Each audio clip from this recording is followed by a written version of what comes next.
Under the touch, dead in the eyes, no signs of life no more. I put your love under the knife. Leave me to die here all alone. No signs of life no more, no. A crying dove may never fly.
Just let me go, it's only right. For all I know, it's only matter. It's calico, it's black and white, white. Just let me go, it's only right. For all I know, it's only matter. It's calico, it's black and white, white, white, white.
Black and white.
Good afternoon, everybody. Welcome back to the Sim Grid.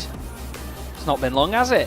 Chaz Draycott here with Connall Courtney in the commentary box once again for the Endurance Cup at the Nurburgring. And as you can see, the rain has returned. In the sim, we have moved on to the next day, and we're here just before lunchtime, local time in Germany. And, well, Connall, we love the rain, don't we? It just makes things more and more exciting. We saw an epic race at Silverstone as the drivers tried to manage the conditions and their tyres. They've got to do the same again today. Yeah, this rain brings about a little PTSD from my own racing career. Couple of instances in the rain, so we love the rain might be a little much, but yeah, as a spectator, definitely it does bring up a very exciting dynamic. And straight away, we are seeing this Lexus up near the sharp end. We know how good the Lexus is in wet conditions around the Nurburgring. We will see how it goes. We will indeed, and this here as well, the only Mercedes that is actually in the race. This is the number 404 Connection Lost Racing Team. Just a quick moment as well to speak to you about our partners. Oh, as the Mercedes, well, they nearly had to speak to their partners first as to why they had to pay for a new Mercedes. But we'll just run some very quick adverts for you. I'll be right back. These are the adverts from Thrustmaster and Coach Dave Academy.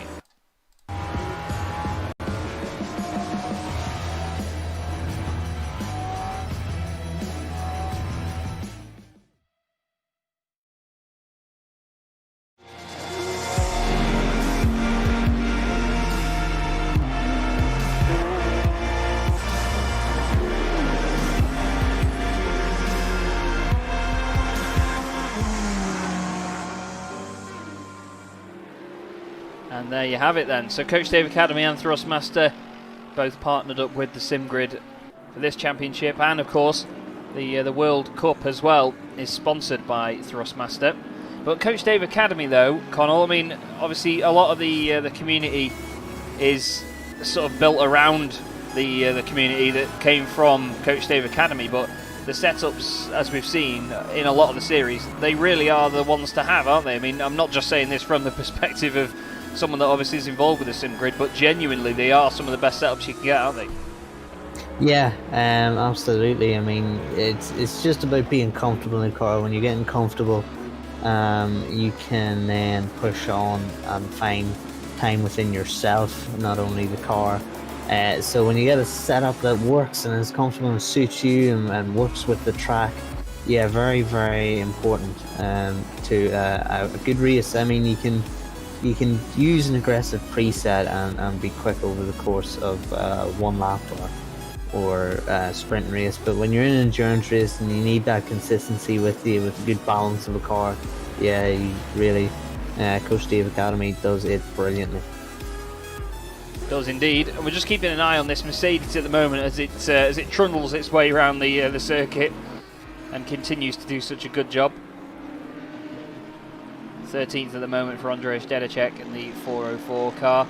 But like you said before, Connall, the Lexus is really one to watch. They're both in the pit lane at the moment, so we won't be watching them right now, but they're both cars to keep an eye on when it comes to wet conditions. And to be honest, we need to keep an eye on the number 89 Aston Martin as well, because they're leading the championship in Pro-Am at the moment, the number 89 car. Ryan Whitlock here, the American driver, but they just don't seem to have it around here at the moment. Yeah, it's interesting. They of course have a fantastic lead in that championship, 2 wins from 2 in the Endurance Cup so far in the Pro-Am split. Ryan, he actually put up something into the Discord there. If you want to join the Discord, there will be a link in the description, I believe. He put up something in the Discord. He's in Alabama in America at the minute, and he got up at 6:30 a.m. having a bit of breakfast before he raced today. So it just shows the international appeal. But yeah, hope he got his Weetabix, because he's not having a great time. He hasn't settled up, of course. So, but yeah, Ryan Whitlock, Madhouse Racing NA, they are the Pro-Am championship leaders, 2 wins from 2, 100% winning record. They are the team to watch in Pro-Am. Certainly look that way, don't they? But you can just see how sketchy the conditions are out there at the moment for Ryan in the Madhouse Racing machine. Not easy at all to get these cars around here, and especially with such a clean lap as well. It's not the best place for it. Igor Ogorodnikov, well, pole position. That was good timing, wasn't it? Yeah, watch out for curbs and brake early, that's what I thought. But you just need to keep an eye on Igor Ogorodnikov here, because at Silverstone, that car obviously had a bit of a tough time with tyres towards the end of the race. And we know that it's easy, once the track starts drying out the tiniest bit, it's easy to kill those wet tyres, isn't it? Very, very easy. And we've seen, we've seen David Martinez. We actually saw while commentating that he was the one that was going to lose out big time in terms of strategy, because he just stayed out in those dry tires, kept lapping. People went into the pits for the wet tires. The track conditions went actually to damp, and the guys in the wet tires were like, "Oh well, these guys are going to profit big time," but no. David Martinez and his teammates just stayed out on those slick tires, braved the conditions, and ran away with the race win. So, I mean, if I was anywhere close to the lead, I'd be watching that number 55 car when he makes a pit, if he does indeed make a strategy change and follow in suit. Yeah, we've seen that they've made that Aston work in the wet. Just behind them there, Philip Matzik in the Audi, the Butler Pal car. Now, it's good to see that so high up the order, because they were high up at the beginning of the race in Silverstone. They had a massive off. I think it was Nicholas Hillebrand that went off in that car, but luckily they managed to get a bit of a recovery drive on the go. Gregor Schill, 11th at the moment at the Coach Dave Academy Ferrari. They're going to be hoping for a lot more this afternoon. One of just, I believe, are they? No, they're not the only Ferrari on the grid, are they, surely? They are. They are the only Ferrari on the grid. So a lot of the McLarens a bit further down as well. Of course, we have Menno van der Molen in 18th place. That car had a bit of a tough time at Silverstone as well. They were involved in a lot of incidents, but they're recovering well here at the Nurburgring by the look of it. Highest placed McLaren on the grid, I think. No, they're not. That's a complete lie. Because although I thought, didn't we see the SRJ car go right up there in the order? Where have they managed to end up? Because Mikel Copera is up there in 8th. They were right up there before, weren't they? But they're seemingly not anymore, Connall. Because right at the death, they were the highest placed silver class car by a long shot. Yeah, I don't actually know what's going on there. They qualified third. That was car 125, wasn't it? Apparently, it's just not turned up in the session, Michael said. That's why everyone's been promoted a bit. So That's a shame. This is an absolute disaster for them, and we know how close the Silver Championship is. 1st to 8th in the championship is covered by 22 points. So this is going to be a huge blow for the SRJ Motorsport team. I don't know what's going on with them. They're here now, apparently. Are they showing up on the grid? I hope they're showing up in the grid. Ah, yes, there it is. They are. That was worrying there for those guys. Yeah, Matej Malinowski gets in the car then, gets it up on the jacks to make sure they've got the right setup on, but wow, real moment there for them.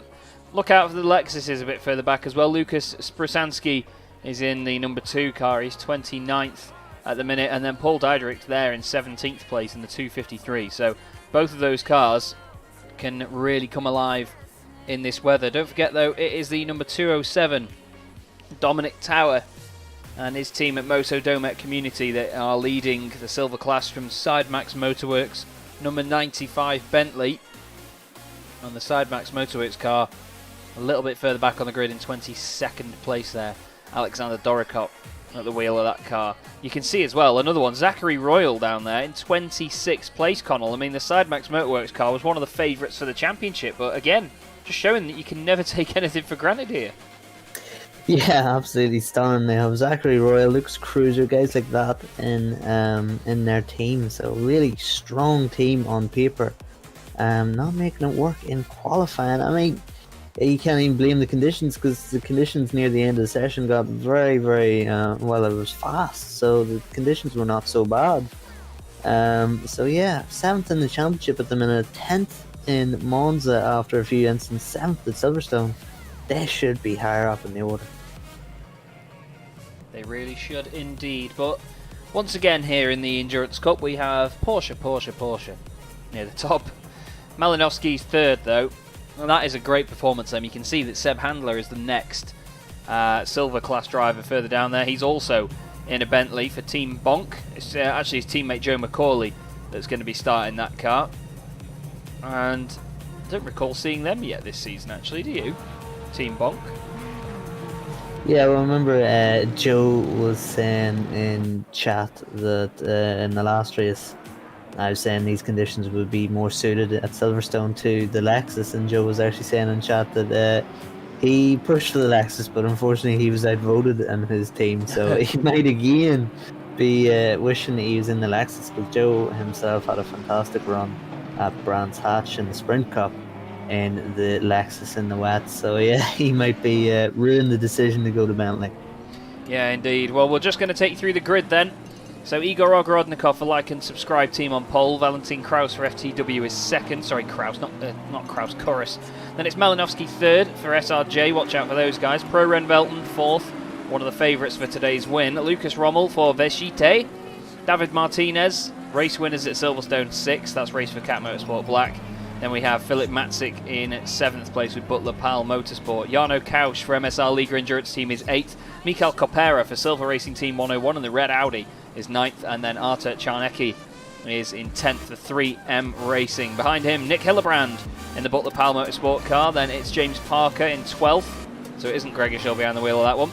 Then it's Phil Vitt for Mucker Motorsport. Matt Beavis for Rookie Monsters 14th. Team Bonk Joe McCauley 15th. He should be good in the wet. We saw he was great in the Sprint Cup in the wet in the Lexus.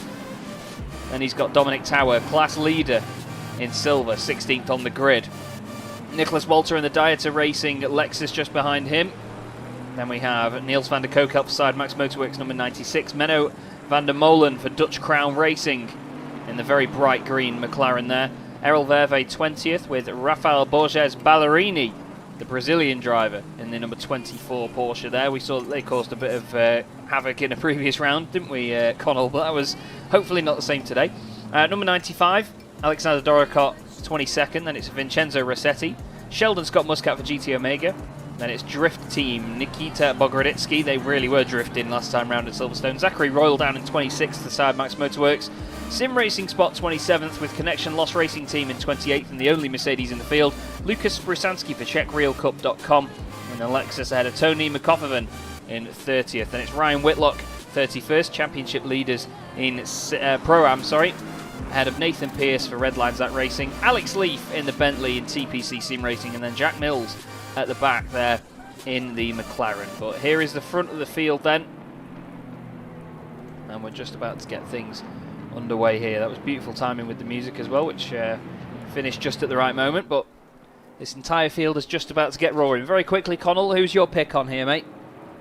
I think it's going to be very close, and I think first and second on the grid have a very big point to prove. Ogorodnikov and the Like and Subscribe team third in the championship, Chorus second in the championship, Chris Hoke fourth is leading the way, but with the form that the championship leaders have shown in their consistency, I think they might have it in these very, very tricky conditions. Well, there's only one way to find out, isn't there, everybody?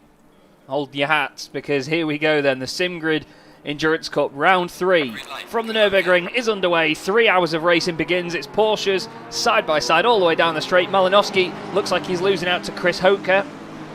Have to see how he gets on. Look at the 55 there. David Martinez in the middle of the pack in the Aston Martin. Look at this further back here with all the Bentleys. They're 4 wide just behind Joe McCauley right down the inside of that. There's contact with the Bentleys and around he goes. There's contact and a bit of a traffic jam. One of the Lexuses is off on the inside. He's going to need that pace to get back up there. Back at the front though, Igor Ogorodnikov still leading this. We'll look back from the rear wing of the Porsche. You can see it's just a train through this part of the circuit. Valentin Chorus is showing that he means business with this debut here, Connall, but we've got a bit more of a check-up further back, side by side here. Phil Vitt and the Aston Martin there just going past. That's Matt Beavis, but just that little traffic jam there, 4 wide. It all just got a bit compressed, didn't it? Yeah, it's the nature of the beast at turn 1, especially in these damp conditions. Very, very tricky to get your braking point nailed. Wow, that was. And there's another instant, Alex Leaf now hitting the Bentley. Let's see, he's battling with the McLaren and he just gets spun around. And then a further collision there, so not great. Looked, to be honest, we've got that close. The Coach Steve Academy car again. Is that James Parker? It is. Oh, this is unbelievable for this team. I don't know what exactly happened. We're going to see a replay. He gets spun round. I mean, if they didn't have bad luck, they'd have absolutely no luck. This is unbelievable for that team. I can't believe it. Once again, The timing tower on the left does take a little bit of time to update, by the way, everybody. Look at this, though. Malinowski third. Hoker's now having to hold off David Martinez in the Aston Martin, who's all over the back of him. Spray everywhere. Pushing that Porsche down towards the chicane. He's going to brake as late as possible. But yeah, a bit of a chaotic opening lap here, but these conditions, you know, they'll always bring it, won't they, Connall? It's what we expected in a way, but 4 wide into turn 1. I mean, a lot of these drivers all say, right, let's just take it safe on the first lap. It's 3 hours. We don't need to push like mad. But then you take it 4 wide. They certainly go against their word, don't they? David Martinez just had his first warning from his car there, snapped at the chicane and ran him a little wide onto the grass when he was pushing Chris Hoke. But yeah, as you were saying, the problem with, I mean, we love it. It's a problem for the drivers, not us. The problem with the times and everything being so close in an endurance race like this is that you can't afford to have an endurance race mentality at the start, because the times are so close. If you're sitting at 95%, you're going to lose 5 or 6 positions, so you might get caught up in an incident. If you're trying to be too cautious, you really have to attack, and it's a different dynamic for normal endurance races, really, because the times are so close. And I think that is the McLaren, there's the Portuguese driver Tiago Lima, and it looks as though possibly done that on his own. Maybe got a little wide onto that AstroTurf, and once you get onto that AstroTurf in the wet, it can be very, very greasy indeed.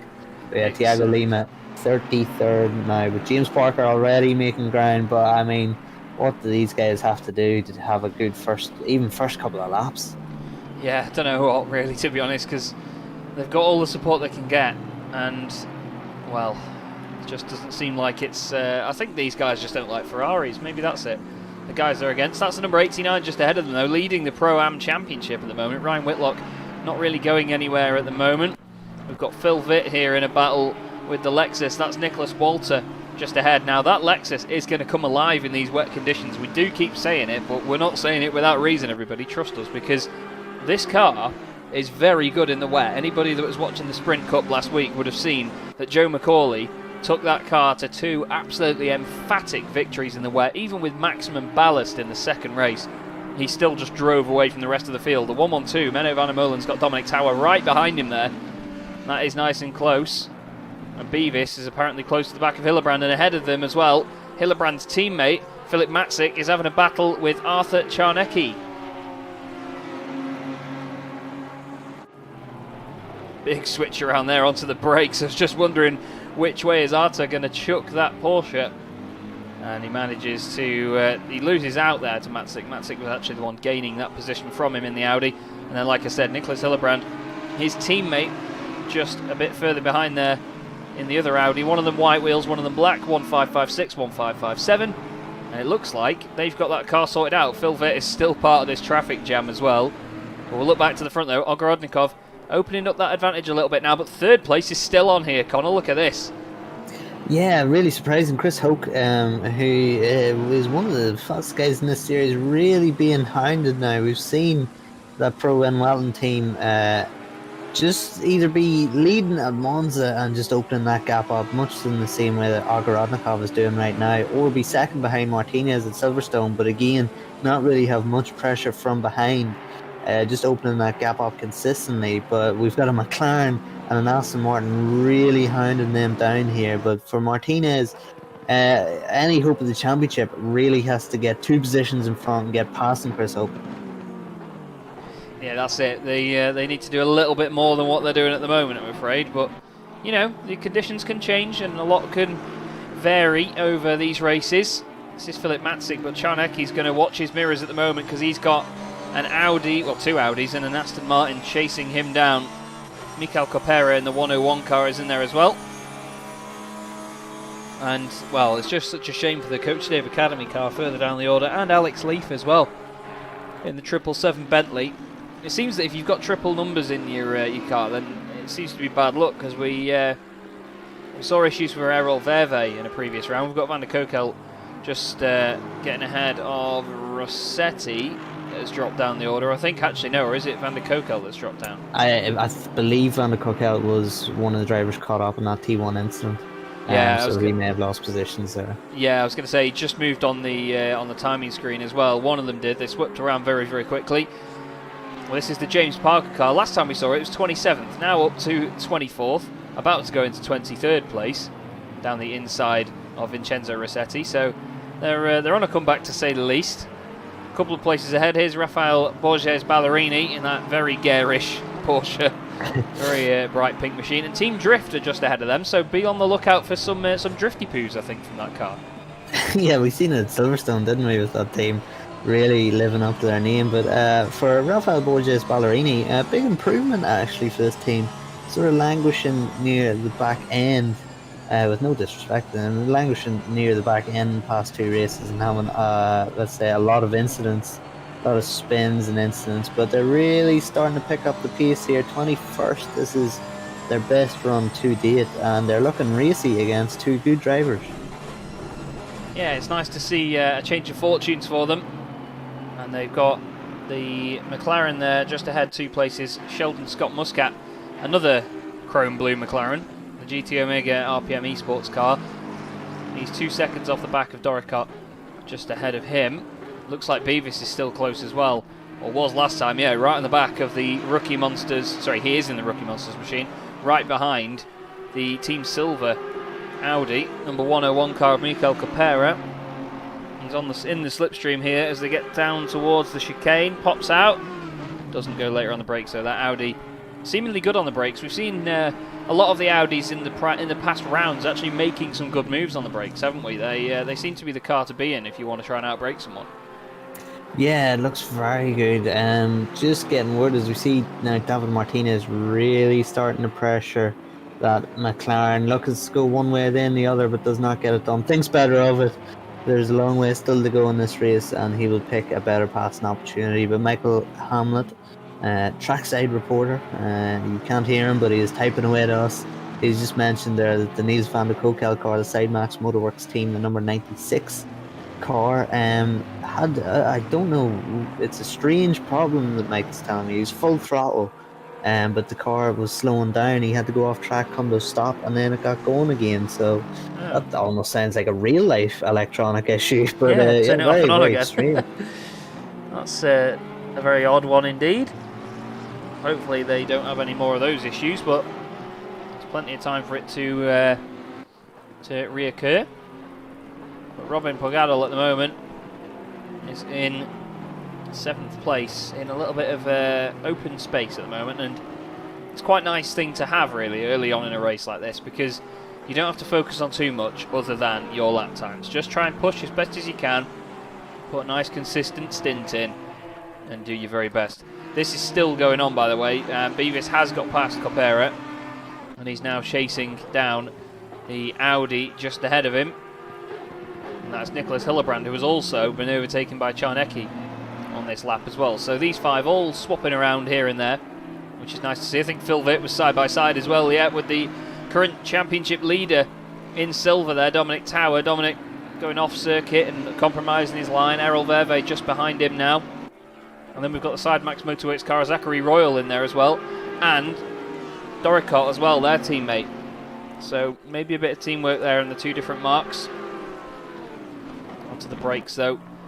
And it's another train developing here, but we've got a couple of them, haven't we? I mean, even behind these lot as well, we've got Sheldon Scott Muscat, who's, well, he's put the anchors on the train, and then here comes somehow Ballerini, and down the inside, there's more contact. No. Come on, guys. Yeah, Ballerini's off.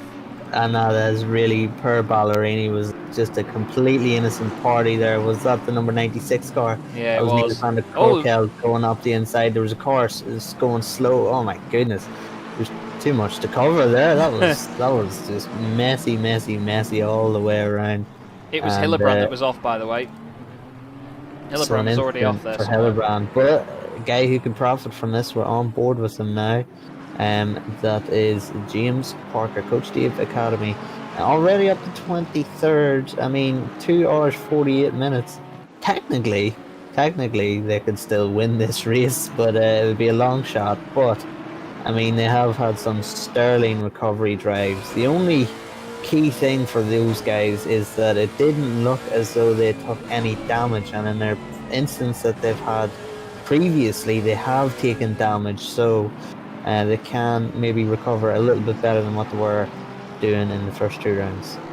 Yeah, I think that the progress so far has obviously been brilliant, but, well, they go up to 22nd place now, as we look at Lucas Prusanski just trying to chase down the 112 McLaren Menno van der Molen.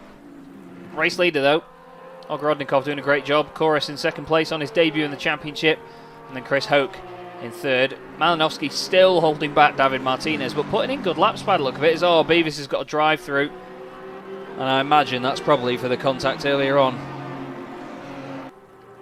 Yeah, it is indeed. It's for the collision with James Parker and the Coach Dave Academy car. Michael has just informed us. So yeah, it's very, very frustrating to get.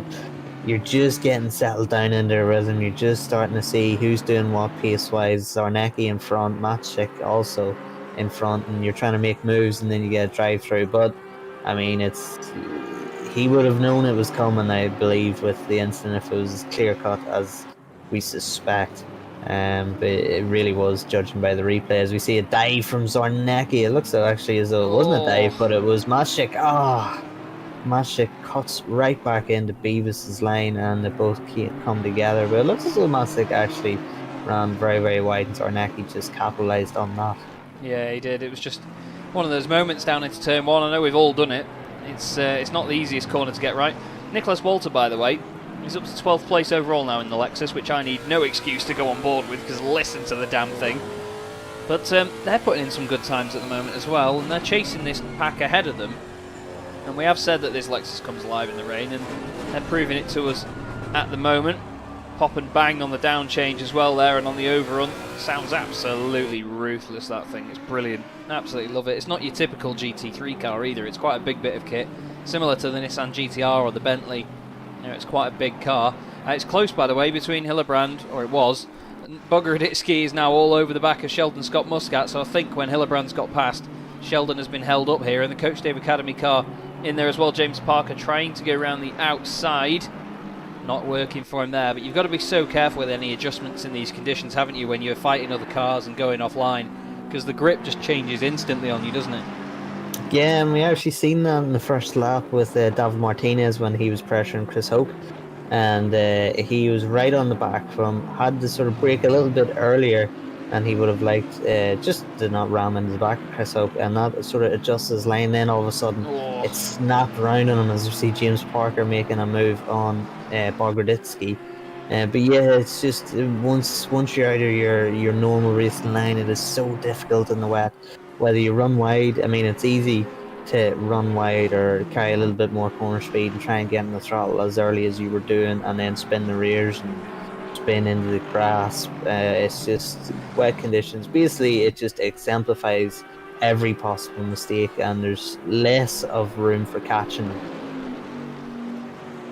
I've heard of red versus blue, but it is red versus green. The two Bentleys side by side. Dominic Tower in the wonderful green 207 car, leading the championship at the moment. That's the Moto Domet community team. But that's Alexander Draycott in the side Max Motorworks car going past. And interestingly, he's got past both of his teammates, Zachary Royal and Niels van der Kokel, in this race. The 95, 96 and 97 cars all together on track at the moment, albeit with a Bentley between them. And then just behind them, Errol Verve and Nicholas Hillebrand are having a battle in the two Audis. Then we've got Sheldon Scott Muscat and James Parker together as well. There's so many duos just going on everywhere. It's really, really strong at the moment. Ogorodnikov has dropped down the order here. Let's have a little ganders at what's happened here. He's already gone at this point, actually. What has happened to Ogorodnikov? It happened in that first sector, because literally just as I looked at him, the car dropped down the order there, but that's a nightmare for them. Oh, that is huge, and that could be a big, big factor in this championship. They needed this win. They're third in the championship. They're 22 points down from memory, or 23, something to that effect. I'll double check. Yeah, that is huge. They really need to be winning this race to stay in the championship hunt, or at least give themselves as good an opportunity as possible to win this championship. So that is devastating for this team, the like and subscribe team. They are indeed third in this championship. They're 27 points back. I feel it, my heart goes out to them, but at the same time, 2 hours 43, if they were showing the pace that they were showing in these first 15 minutes or so, they really can come back and potentially win this. The 125 McLaren is dropping down the order. Masej Malinowski has disappeared. I think we've had a disconnect for that car, you know. It's gone. I cannot click on it. I cannot find it anywhere. It's still on the timing screen on my right-hand side, but there's 2 cars showing in 7th place, and we know what that means. It means that that car is basically, it's been registered 7th, but because it's not come through across the line again, it's not changing its position. Beavis is in the pit lane for that drive-through, by the way. Through he goes, and yep, the 125 has gone, I'm afraid. Either that, or it's just reappeared further down. Yeah, there it is, in the pit lane.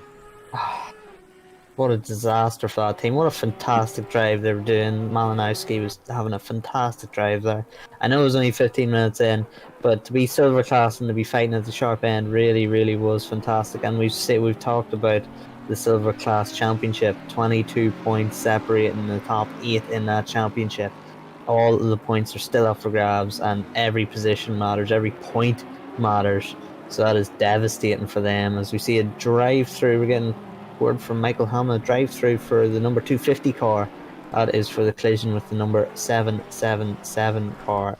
So more yes. drive-throughs coming there, well as Jack Mills that car. Yeah, it was the contact on lap 1 with the Bentley. They just sort of seemed to move over on the left, and it just turned the Bentley off to the right of the circuit. It was Alex Leaf in that car. You can still see the damage from the second hit they got there.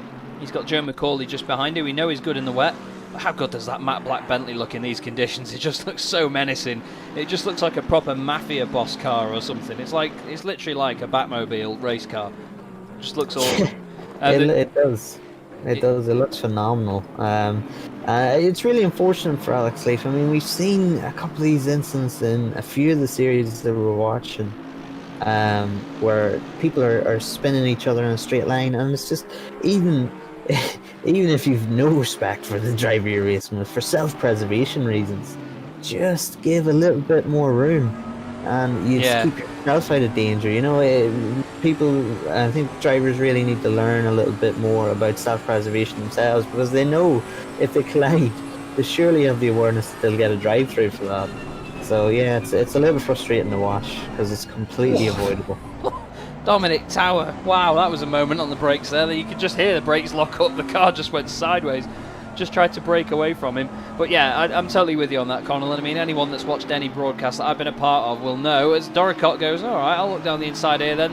Charnecki goes wide, so too does Tower, and through goes Draycott. He's making good progress in that Bentley, but just coming back to your point though, Connall, anyone that's watched any broadcast that I've done will know that I get really irate about drivers that move over in a straight line when people are side by side and cause contact, because you don't need to do it. Just drive in a straight line and get to the corner. There's no need to squeeze anybody to one side, or you can try and get to your racing line a little bit, but just don't take the mick and cause contact, because it's one of the worst times to see it. And as a commentator, and obviously I know you'll agree as well, Connall, it's hard to hold back from calling someone an idiot sometimes when in your head, but you know, we have to be nice to them on broadcasts, but it is a bit silly to do, so it puts us in an awkward situation, as well as putting a car in the wall at least. But David Martinez now, he's got clear air in front of him after that McLaren disconnect, so he's going to surely be chasing after Chris Hoke and Valentin Corus, who, don't forget, is on his debut in the championship here. He's replaced Luka Weidlich in that FTW car, so he's going to be loving this at the moment. The team will be very, very pleased. Yeah, big for the championship too if they can do this. Of course, they are indeed second in the championship. And if I just get the points standings for first, it is, I'm scrolling through multiple things, but basically it's very, very significant now. We're going into the last race, 50 for a win, 42 points for second. That is Chris Hoke. That is the championship leaders. So an 8-point difference, and we get into the final race of the season at Paul Ricard, of course. So that would be very, very significant for these guys. And really, you know, you don't want to leave it to the point where you have to win and rely on the other team you're fighting with in the championship to have a real stinking weekend, because you just can't bank on that. No, that's it. You need to just do what you can when you can. But don't forget, everybody, the final round of the championship on the 10th of October from Paul Ricard, same time with me, Chaz Draycott, and Connall Courtney. Michael Hamlet is in the background just giving us all the info as things go. So thank you, Michael. It's close, by the way, between these two. Draycott is already closed on to the back of Phil Vitt, so I don't know what they've put in that Bentley, but it's certainly working in these wet conditions here, Connall. That car is looking very, very fast. Yeah, and we've seen I think flashes of brilliance, you would say, from Vitt and Draycott both. Those teams have shown flashes, and Draycott now, the number 95. Don't forget, folks, if you're just joining us or this is your first race watching with us, first of all, thank you for joining us. Second of all, these two aren't actually battling each other for championship positions. White is Pro, Black is Pro-Am, Silver, of course, is Silver, and Draycott is in the Silver class, Vitt is in the Pro class. So, if Draycott passes Vitt, it does not actually impact his championship in the slightest. So, these guys, of course, as you see how close they are, they're not thinking about that right now. They're just thinking about position on track. But Draycott's next challenge is Walter in the 253 car. He is leading the charge in the Silver class, and with the points being so close in that Silver class, a win will be so crucial going into the last race of the season. We've got side by side with two teammates here. Zachary Royal has got Niels van der Kook out with him, and the 888 Ferrari in there as well. Three very, very quick cars in this series all together. The 96, the 97 and the 888. Let's see what madness unfolds here in turn one then. As Van der Kook held down the inside. Oh, you see Zachary Royal notices that he's still there, gets out of it a little bit, nearly makes contact with the Ferrari. It's all red, white and black here, and then they've got Nicholas Hillebrand just behind, a little bit out of shape there. Zachary Royal, car just twitching around. Hillebrand wants in on this as well. He's got down the inside and made contact. James Parker, I think James didn't really leave him enough room there. Let's have a look from the heli cam. Hillebrand, he's late down the inside, yes, but you know, Parker's not turned in at that point, and he does get a chance to get out of it. And I'm afraid that James has undone the hard work there by just reacting to that a bit slowly there. And the Audi gets through just ahead of him as well on the track, by the way. I think that was it Errol Verve? No, it was even further back than that. I think Lucas Sprusanski all over the back of Sheldon Scott Muscat, once again proving to us how good this Lexus is in these conditions. But Sheldon is defending this thing hard, and there's maybe going to be contact. He tried to straight line the braking zone, and he does hit the back of the McLaren. He holds back to make sure Sheldon gets it, but through goes the Ferrari. Yeah, two positions gained there quite easily, and that's more of what you'd want. I can't believe the instance that the Coach Dave Academy car is being caught up in. It's a very, very frustrating time for James Parker and all of that team, of course. But again, 2 hours, 35 minutes. Look at the progress they made in less than half an hour. So these guys, and James Parker especially, just needs to stay composed here and get back into that rhythm and just make as many positions up as possible. As we see a drive-through for David Martinez. Yep. Oh, that's collision for the number 125 car, the car that disconnected, the McLaren. Oh, that is a disaster for David Martinez and that team. Favourites, real favourites after their stunning Silverstone drive, and now they have a drive-through. They're just closing up on Chris Hoke, who is also closing up on the leader. It's crazy, isn't it? The yo-yo effect this race and this series has. But yeah, I'm afraid, I believe that just before that McLaren disconnected, there was an incident between them and the 55. But I'd be interested to know whether that was caused by any sort of connection issue. That would be a massive shame. There's the, I think that was the 261 just off the track. No, not the 261. It would have been, it was one of the McLarens. 250. Yeah, Jack Mills. 250 Jack Mills, yeah. And he's not having the best time of it. Ryan Whitlock also really struggling. Whitlock, of course, the championship leaders, and not having the best time in Pro-Am. And look at the amount of Pro-Am cars in front. That would be huge for their championship. When you would think they would have a huge advantage going into Paul Ricard. That could be whittled away now.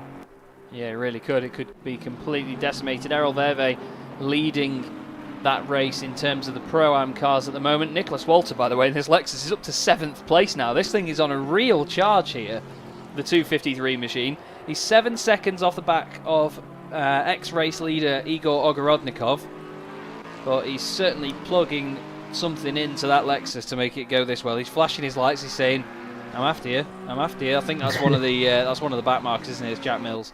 But you know, he's making him aware because he knows that car is on such a charge at the moment, and he does not want anything to get in his way, especially not Jack Mills in this McLaren here. Hopefully, yeah, Jack goes wide into the final corner. That's nice respect there from Jack, but that car seems to be struggling, and the last thing that you'd want as a car that is really into its rhythm is something going wrong in front of you there.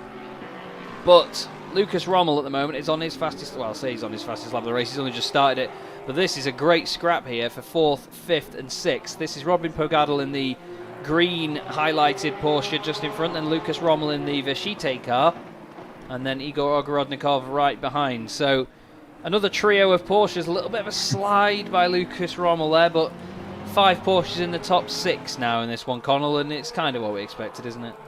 Yeah, as we see, I think that was in the background there, Jack Mills spinning at T1, not having a great time of it at all. But yeah, if you've just joined us, this is not a Porsche Cup race. This is just a very strong performance from these cars. Yeah, looking very strong, and even in the wet.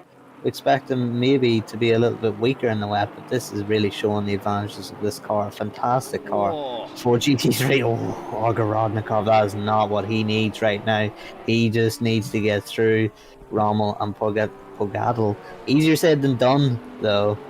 So for Ogorodnikov, I mean, he looked like he was going to be a runaway leader at one point, as we see Niels van der Kock out now with a 15-second time penalty. That is for that collision we seen at the last corner, and now he's getting past Phil Witt. So Witt struggling a little bit, going to get passed by Dominic Carr. Quick note on Dominic Carr, he has had a warning from the stewards for driving standards, so he is floating on a fine line here in terms of getting a penalty. Also, I was talking about Ryan Whitlock in the number 89 car, the championship leader of the Pro-Am class. As we see David Martinez There's been a change for the lead. Chorus has lost the lead to Hoke and had an issue here. He's dropped down to 3rd place. I saw Martinez had gone up to 2nd, but even with the fact he's having his drive-through, he was quite a while ahead of this car of Chorus, so there's been some sort of issue there, I'm afraid. And now championship leaders are in the box seat. Yeah, and it was just what I was saying pre-race. We were talking about, you know, potential favourites. We've seen the pace of Ogorodnikov and Chorus, but when you look at the pattern of the past 2 races at Monza, at Silverstone, we've seen Chris Hook, we've seen Samir Ibrahimi, Vicky Thompson just be ridiculously consistent, not put many wheels wrong throughout the course of a 3-hour race. And it's looking like a similar pattern here. Ogorodnikov, Chorus, Martinez, they have good pace. They have pace to potentially beat that Pro Wenwelton team, but Chris Hoke just doing a sterling drive and staying consistent, staying smooth, and most importantly, staying out of danger. They are, but one interesting thing to note is Ogorodnikov is now dispatched of Lucas Rommel and Robin Pogadel. Or Pogadel. We are sorry if we say your name, by the way. Say it not wrong, by the way, Robin, because it is a different one. Very interesting one. But you can see now David Martinez's car dropping down the order as everyone ticks over the sector times. But he's only down to 9th place, actually. I was expecting him to lose a lot more than that, but I suppose with it being a drive-through, it's not too much from the cars ahead, but it's not quite where they'd want to be at the moment.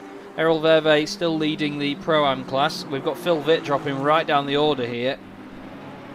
Further and further, I think he's had more of an issue at the start of this lap, you know, and there's been so much change that it just happens very quickly under the radar, doesn't it? And apparently people are losing the cars at turns 2 and 3, and it's not surprising. It's not an easy part of the track, is it?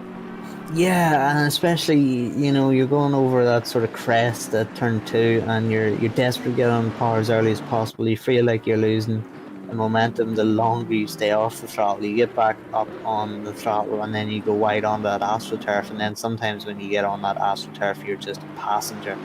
And especially braking hard in that T3 when you're battling for position can be difficult too. So it is a really big challenge. It is a very technical track. Just a quick point on Ryan Whitlock. I was commenting on him earlier. He is that team is Madhouse Racing NA. They are the championship leaders of Pro-Am. They pitted on lap 2, so that's why they're so far back. So I mean, every cloud is a silver lining, I guess. As we see, oh my goodness gracious me! Oh, that Bentley was around. Oh, this is very, very messy. I don't know if Philvit was actually looking to go into pit lane, but he's going in anyway. Yeah, he's going in now. That McLaren says, no pit stop for you. Bang, get in that pit lane, mate. I'm going to come with you. And, absolute nightmare. Absolute nightmare there as they all come together. The old self-drive-through there, Chaz. Yeah, he thought, oh, well, I've made an incident here. It was actually the McLaren that sort of caused all that, in my opinion, there. Just got very close to the back of the Bentley, and as the Bentley moved back over to the left, the McLaren hit it into the corner, and then Joe McCauley had to try and slow it down. Ironically called Team Bonk, and they certainly did get bonked in that one.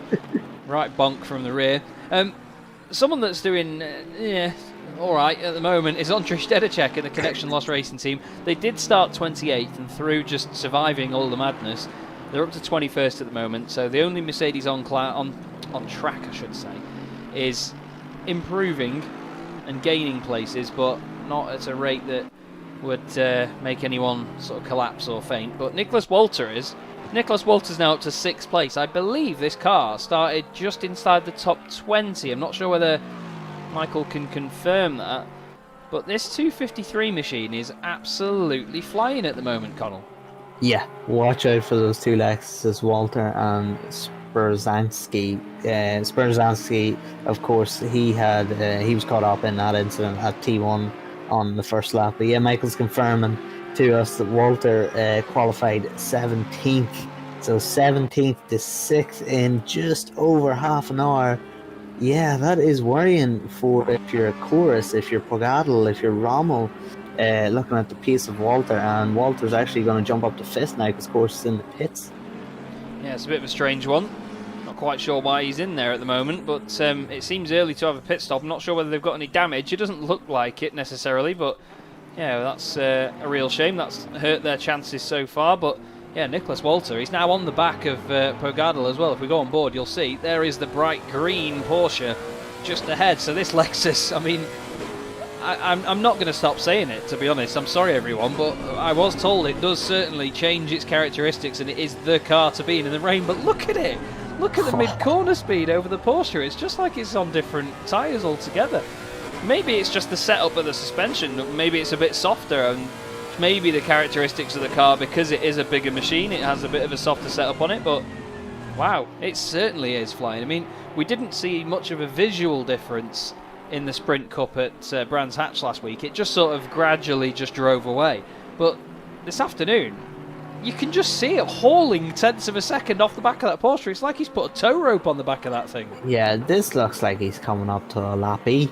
He's 1.5 seconds quicker on that last lap than Pogatel. This is phenomenal stuff.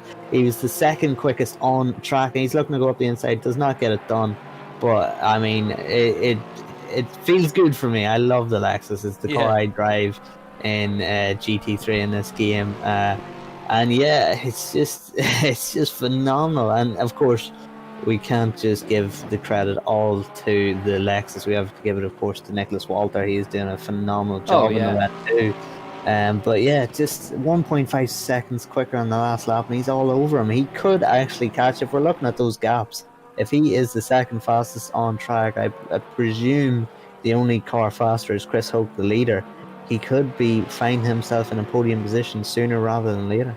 He certainly will, as he looks down the inside then into turn 1. And the number 253, a little bit of understeer on the brakes there, but he manages to get it all slowed down properly and looks for the next target, really, as Pogatel has a bit of a wobble there. But it's hello. It's just one of those nice stories in this sort of race where it's the car that you wouldn't expect to be a GT3 car all of the time. You know, it's not the most stereotypical GT3 machine. It's a big burly sort of coupe. Lexus have done an amazing job in turning that thing. Well, it was the Emil Frey, wasn't it, that originally converted it, I think, into a GT3 car. And I know that, I mean, Emil Frey famously used to run the Jaguars as well, didn't they? So, you know, they're certainly a team that's known for converting unlikely cars into GT3 machinery, let's say. But they've built a hell of a car, and certainly goes well in the wet. The number 2 machine, you can see on your timing screen on the left-hand side, everybody, or the timing tower. 15th overall at the moment. We've got a 15-second penalty for Nicholas Hillebrand. Interestingly, apparently Emil Frey run a Porsche now in real life. Yeah, they do actually. I remember seeing. Saw something on Facebook about one of their cars the other day. Actually, I can't remember what it was now. I'll have to have a think. But yeah, Nicholas Walter started 17th, up to 4th, 3.6 seconds to Lucas Rommel. Let's remember that because it won't be that much soon, will it? Yeah, and we're monitoring this gap right now. 3.6 seconds to Lucas Rommel, and Lucas Rommel himself is only 6/10 off and closing on Ogorodnikov. So Walter, if he does indeed close on the two guys, could find himself in a 3-car battle for second. And that is what we would all love to see, I'm sure. Don't forget, everybody, if you are watching the video, please do give it a like and subscribe to the Sim Grid if you haven't already. Plenty more action coming up on this channel, and so many series lined up ready to go.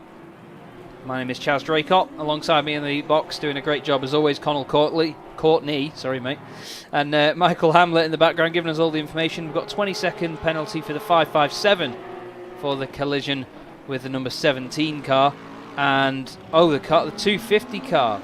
It's now Samuel Chumley in that machine, although it's back in the pits. They've DNF'd for a brake failure, so that's a real nightmare. But we've said it before, and it won't be the last time, Connall, but you know, hardware and software issues, we just attribute them to sort of technical issues with the car, don't we?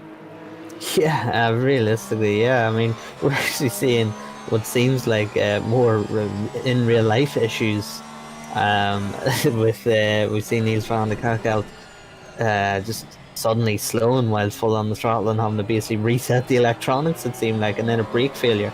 It's weird. I think actually you get those weekends in racing, and it feels like one of these weekends, this day, Chaz. It feels weird so far in this race. We've seen a lot of mistakes, a lot of messy, sort of unusual incidents, and a couple of weird technical glitches. It just feels like one of those days where it's not all over yet, and there's going to be a few more surprises lined up. Oh, for sure. I think we're going to see a lot of very, very interesting moments over the rest of this race. There's plenty of time left, like you say. But these two Porsches at the moment, two of the very quickest up there, doing a good job. Like and subscribe, team, against, I believe it's the Vachite team. And it's a bit of a deadlock at the moment. They're all wobbling around a little bit, but that's to be expected. I mean, this Porsche mid-corner seems like it doesn't quite behave itself all the way around the corner. It's like you have to sort of adjust to it, don't you, as it goes round? Yeah, it's a little bit, well, a lot of it snappy. Yeah, I'm just watching. If I am Ogorodnikov or Lucas Rommel, I am just having a wee check every time I go down a straight on my rear view mirror or on the real time in game. But that gap to Walter, just gone under 3 seconds for the first time. Walter is indeed closing these two guys, and even more so, if these two guys get into a battle, Walter will be on them in a matter of minutes. Yeah, indeed. So yeah, it's just, you can see these two guys very, very close together, and then in the background you can get a shot when the camera sort of pans out there of that Lexus looking menacing, as we see, that looked very close indeed for Rommel and Ogorodnikov. But yeah, these two guys in a battle of their own, but it might be a group of 3. Chris Hope is just running away with it, and he'll be being told by his teammates of the gaps behind him, and he'll know that Ogorodnikov, third in the championship, is currently in second, but being hounded by Rommel and Walter. He'll have a smile on his face. He will, definitely will. He knows that this is absolutely on now, and he goes down the inside into the left-hander. Not quite late enough on the brakes there, but Ogorodnikov pushes the car through. A bit of a wobble there from Rommel. Easy for me to say. Ogorodnikov manages to just hang on to it around there. A little bit of a slide on the power. All this time, Nicholas Walter in that Lexus is prowling in the background. He is ready to try and make a move. You can see there is a dry line forming here. So you'll see some of these cars just going offline as they go into the chicane. Oh, that was a moment for Lucas Rommel all over the grass. Bit of a bumpy ride there on the curb. 1.7 seconds back to Nicholas Walter. That's surely going to be scared the life out of me. It's going to be a bit depleted This time around, the gap's going to be quite even between them. Let's have a look. So it's 1.067 and 1.054. So You couldn't have been more precise there, Chaz. does look nice and even now between them. But that Lexus is looking very racy here, Connall. This is epic stuff. Yeah, phenomenal. It's great to see, of course nobody as a spectator likes to see, unless you have some sort of affiliation with the manufacturer, you don't like to see, as we see again, Rommel snapping on the exit. It's exactly what Michael alluded to earlier. Turn 2, as we see again, Ogorodnikov having a big spin there and losing drive. Oh my goodness gracious me. Michael Hamill alluded to it earlier. Turn 2 and turn 3, sector 1 is the issue for most drivers, not for Nicholas Walter. He looks like he's on rails again. Rommel has an incident again. Ogorodnikov. It really looks like it's gone on the wrong car, like as if there was an intermediate tire or something and they're on the wrong car, whereas Walter's on a wet. But no, it's just how good the Lexus is and how good Walter himself is driving. Yeah, he's just got this thing sorted out and he's keeping it nice and smooth as things go. I'm just waiting for it to have further issues, but it certainly doesn't look that way at the moment. The guys in front have really been wobbling around, as we've said. Oh, he had to hold off a little bit there, did Walter, but Ogorodnikov doing his best to hold on to second. Chris Hoke is way up the road, by the way, everybody. We would have a look at him, but at the moment, I think we just need to keep our eye on this, because this is a smashing battle. You can see now Walter flashing the lights as well at Lucas Rommel, so Lucas will be feeling the pressure. Whether he caves or not, we'll have to see. You can see Walter just going to the inside a little bit there. He was just trying to cool those tyres as best he can, and that's the thing you've got to think of, isn't it, really? Because the wet tyres, they're so sensitive when they start overheating. And yeah, someone says it might be a bit of lag on Lucas Rommel's part. He did say during the qualifying session as well that the car was lagging around a bit. It was reported by some other drivers, so maybe not the most desirable of internet connections, but still, it certainly looks lively. But Walter now, he's just playing this safe and just closing in bit by bit, isn't he?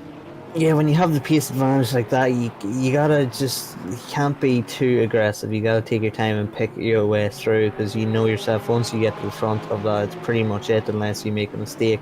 In saying that, though, Nicholas Walter, he might need to actually make a move quite quickly, because in the background of your shots, when this camera zooms out a little bit, David Martinez isn't a million miles away. He has closed that gap down quite significantly over the past few laps. So Walter, he might want to put 2 cars in between himself and Martinez, because Martinez is certainly the pace man.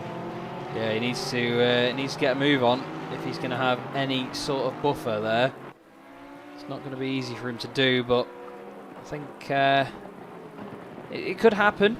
It certainly could happen, but he wants it to be sooner rather than later, in all honesty. And Ogorodnikov just wants this to end. He's just like, please, just leave me alone. Lucas Rommel's now saying, I've got this Lexus behind me, get a move on. It's that thing that's good in the wet. What's it called? He's chasing me down. But Walter, he's not trying to force the issue too much at the moment. He's just holding his line, and he's actually had a bit of an overlap on Rommel there as well. We've got penalties galore in the middle of the pack. The 97 had an incident with the 557 car. He's already got a 20-second penalty of their own, so they're nice and levelled out. But Walter, a bit of a wobble there on the exit, but he's got a good run. Not quite enough, actually. He has to get out of it so he doesn't hit him. The wobble sort of ruined his drive there. But Chaz, coming from a bike racing background myself, explain to me a little bit, I don't know if you can, but when you're in a battle and when you're closing a driver down, what is exactly the point of flashing your lights? It's just that little distraction technique. Any sort of little thing that you can try to put the driver off in front of you, especially in a set of calls to Competizione, you can see those lights. If you've got your mirrors on, a lot of these cars have screens on the dashboard as well. I'll see whether we can grab that here. Nope. The Porsche doesn't have it. I'm not sure whether the Lexus does. Now, I know that the Ferrari and things like the McLaren definitely do, but some of them have onboard cameras instead of rear view mirrors. Some have both. But anything that you can do, basically, just to try and distract the car behind you, distract the car ahead of you, just to make them aware that you're there, is any sort of advantage gain. But you can see now Martinez right behind these guys. And also, don't forget that flashing your lights gives you 15 extra brake horsepower. So, you know, we will we all know that. As soon as anyone overtakes you, you've got to show them just how angry you are. And flash the lights. Oh, there's contact. Rommel has to check up. Rommel had to check up there not to hit Ogorodnikov. You'll see it now. The Lexus was going to go down the inside. There it was. And then he decides to follow him on his line. Yeah. I don't think there was much Nicholas Walter could do there. One of those snowball effects there where a mistake from Ogorodnikov or maybe a slow corner entry led to Rommel having to check up, which led to then Walter having to check up, but unfortunately he couldn't do it in time. I was just about to say that, it's getting very close between Walter and Ogorodnikov. Real hard driving here, and you know Walter's trying to get past Ogorodnikov as quick as he can because that David Martinez car behind him is looking very menacing. I was just about to say before that incident, Walter and Michael Hamlis actually just as I was about to make that point, Michael's just alluded to it there in the chat. Lucas Rommel, round the outside. Go on. He's not going to get it done, is he? He's going to have the inside line. It's going to be tricky. He's going to cut the corner a little bit. He's going to fight the outside from Ogorodnikov. Ogorodnikov shuts the door. David Martinez is trying to get the outside line, get the drive out. He doesn't get it done. Now it's a run down the start finish. We see Ogorodnikov. Oh dear. Yeah, just spinning it up and pivoting round. You see, yeah. Oh, is that massive ping off the side of him? Yeah, Walter was not changing his line in the slightest, so disaster. Third place in the championship, Ogorodnikov. That is not good for him. Maybe I'll get them a point at some time, but yeah, Lucas Rommel was going to be the hardest person for Nicholas Walter to pass because Lucas Rommel was rubber banding a little bit. But yeah, he'll be relieved. I hope he doesn't get a penalty because I don't think that was really much he could do there in the Rommel incident. Certainly not in the Ogorodnikov incident. But yeah, now these two are going to be battling. I've just seen, actually, when we last left Ogorodnikov, that Ogorodnikov is now being hounded by James Parker. As we see David Martinez has got the drive. He's got the inside line now down into the hairpin. He surely will have this passed on. And these two guys are the pacemen in the wet so far. Lucas Rommel, I don't think will have a chance to try and catch them. So it looks like Walter and Martinez will be having their own battle for second place. Yep, that is that. By the look of it, Martinez has suddenly turned the taps on now in that Aston Martin, and we've seen these guys are quick, but 24 seconds away from this guy. Chris Hoke leading it for Pro Ren Welton at the moment, doing an absolutely epic job. But like you said though, Ogorodnikov has now got James Parker, car 888, P8. What a great recovery they've made so far, to be honest. Yeah, and Chaz, I can't believe how much has happened. We haven't even hit an hour into this race. I know. It's crazy. And with an hour, or not even an hour completed, James Parker is currently 8th. So that is, I mean, their best result so far this season has been 6th with their recovery drives. So James Parker is really putting the hammer down. Hopefully, if Michael... Sorry, he was going to try and outdo him on the brakes. Ogorodnikov takes his normal line. James Parker has to take a compromised one there, and it's not quite on for the Ferrari this time. Sorry, mate. Yeah, no, I'd just like to find out what actually Parker's pace is like in comparison to the front guys, and realistically in terms of pace, how much he can actually close on those front guys. Maybe he can get up to top 5 or whatever he's aiming for. But yeah, after the bad luck that has really just ruined their races of the past 3 races, hopefully Parker will get a good run, stay incident free, and be able to make his way up through the order. This is very close here though between the Ferrari and the Porsche. The only Ferrari in the race so far, James Parker.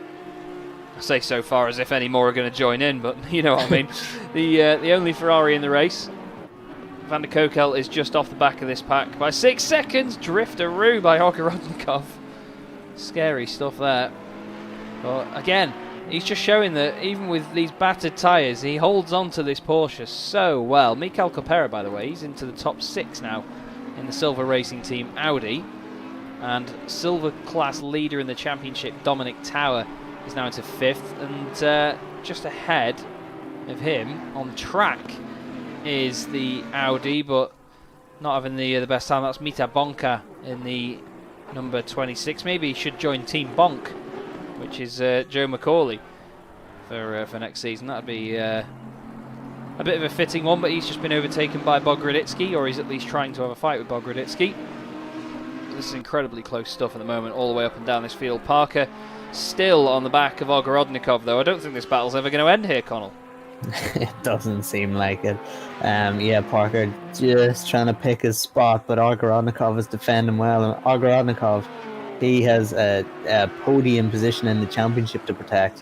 He really needs to maximise as many points as he can. Oh, Parker, that's a collision, and is Parker going to have to go pit lane? No. It looks as though Ogorodnikov was going into pit lane, but Parker was trying to pass there. That was really difficult. Can we get possibly a replay of that? I was just going to say, I want to try and get a bit of the build-up as well, so I was going to wait for it to tick over. He's on board with the Ferrari. You'll just see the pace difference between the two cars.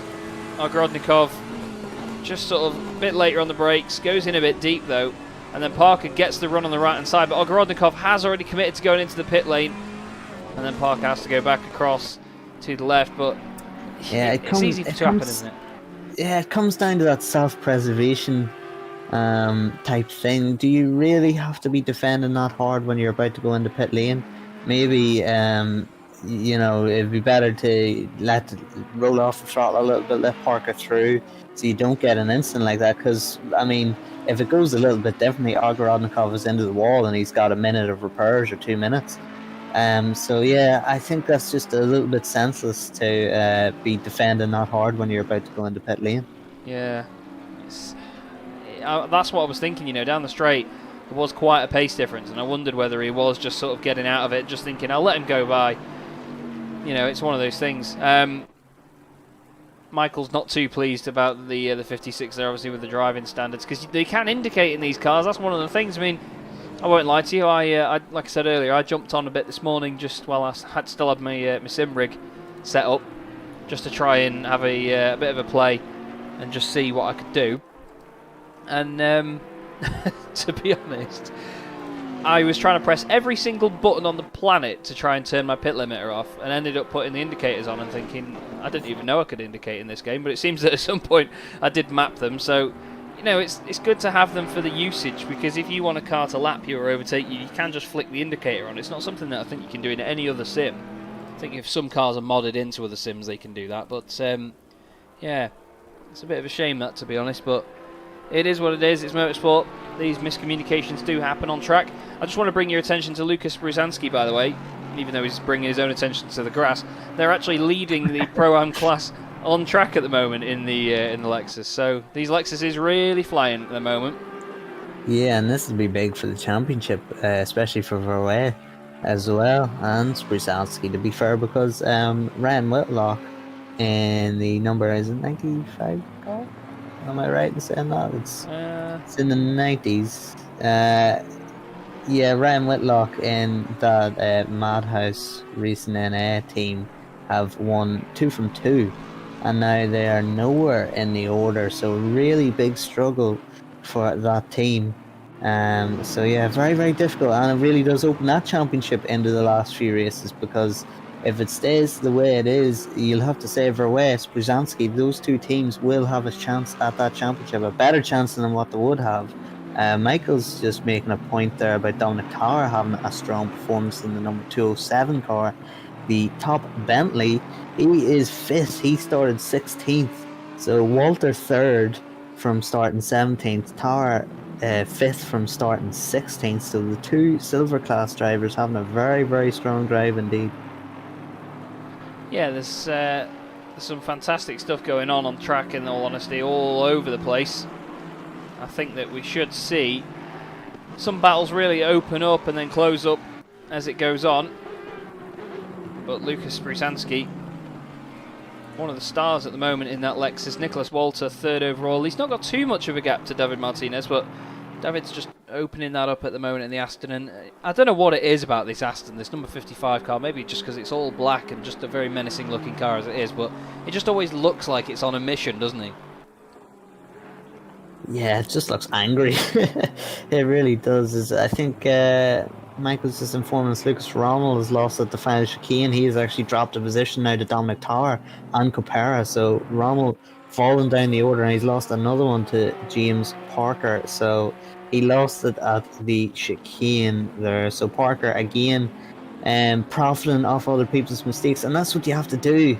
You have to just stay in the fight. It's very easy when you get spun, especially for the third race in a row, when you get caught up in an incident that isn't your fault, to just throw the towel in and just go, yeah, I'll just cruise around here. I couldn't be bothered. But fair play to James Parker. He's sticking at it. He's sticking on his charge.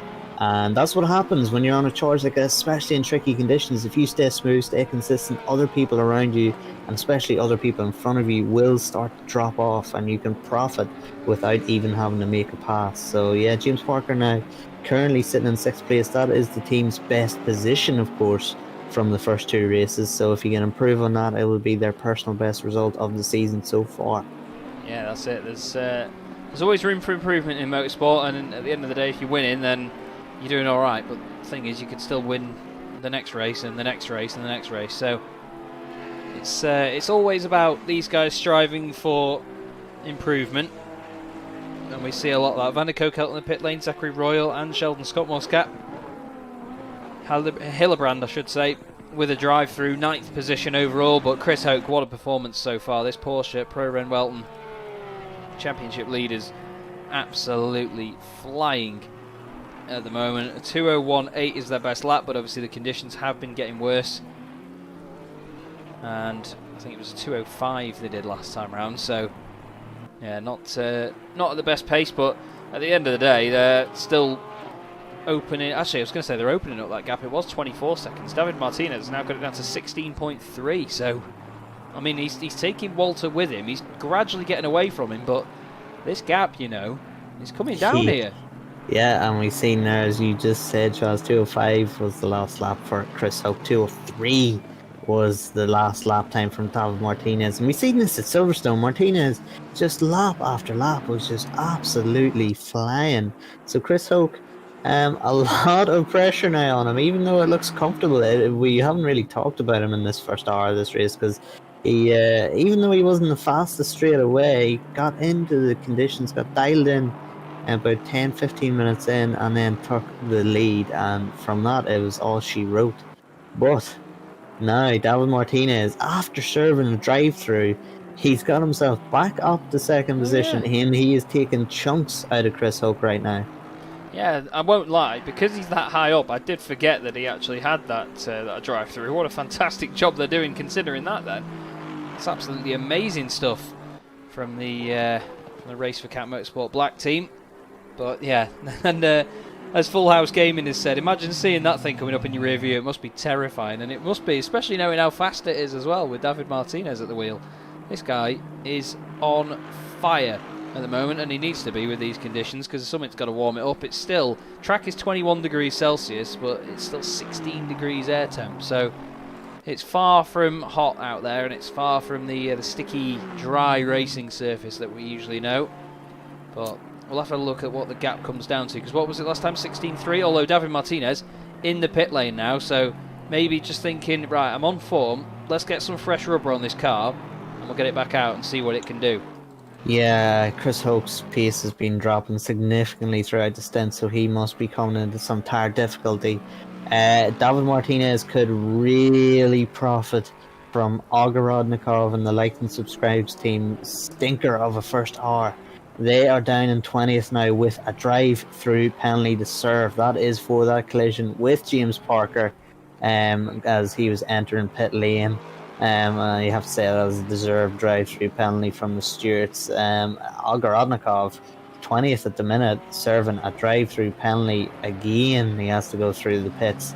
This Like and Subscribe team are going to have a very, very tough afternoon on their hands to try and keep that third position in the championship. Yeah, it's not easy, is it? And it's a real shame as well, because we know how competitive that car is. I mean, it's not just in the numbers. You know, we've been watching the actual pace of that thing, and definitely not a bird in the chat says the Coach Dave Academy car is genuinely a dark horse, and I think you're right. You know, they've shown great pace. I mean, they're within this battle inside the top 10. Mikael Capera, and that is the number 44 Porsche just behind there of Kamil Jumpeter. And then it's Draycott is actually behind there in the Bentley. That is for position. That's the Side Max Motorworks Bentley, which has been going well on its own actually in this race. The number 95 car, if I click on the right one. As well, there you go. There's that gap gone. Flipping egg right on him. Yeah, and really putting the pressure on Draycott, having a fantastic drive. And we've seen this from them just creeping their way up through the order, getting a little bit, how should we say, unnoticed at Silverstone as well. And they just made their way up through the order, had a little bit of difficulty with tyres in the end. But yeah, another fantastic drive. Draycott really showing his calibre.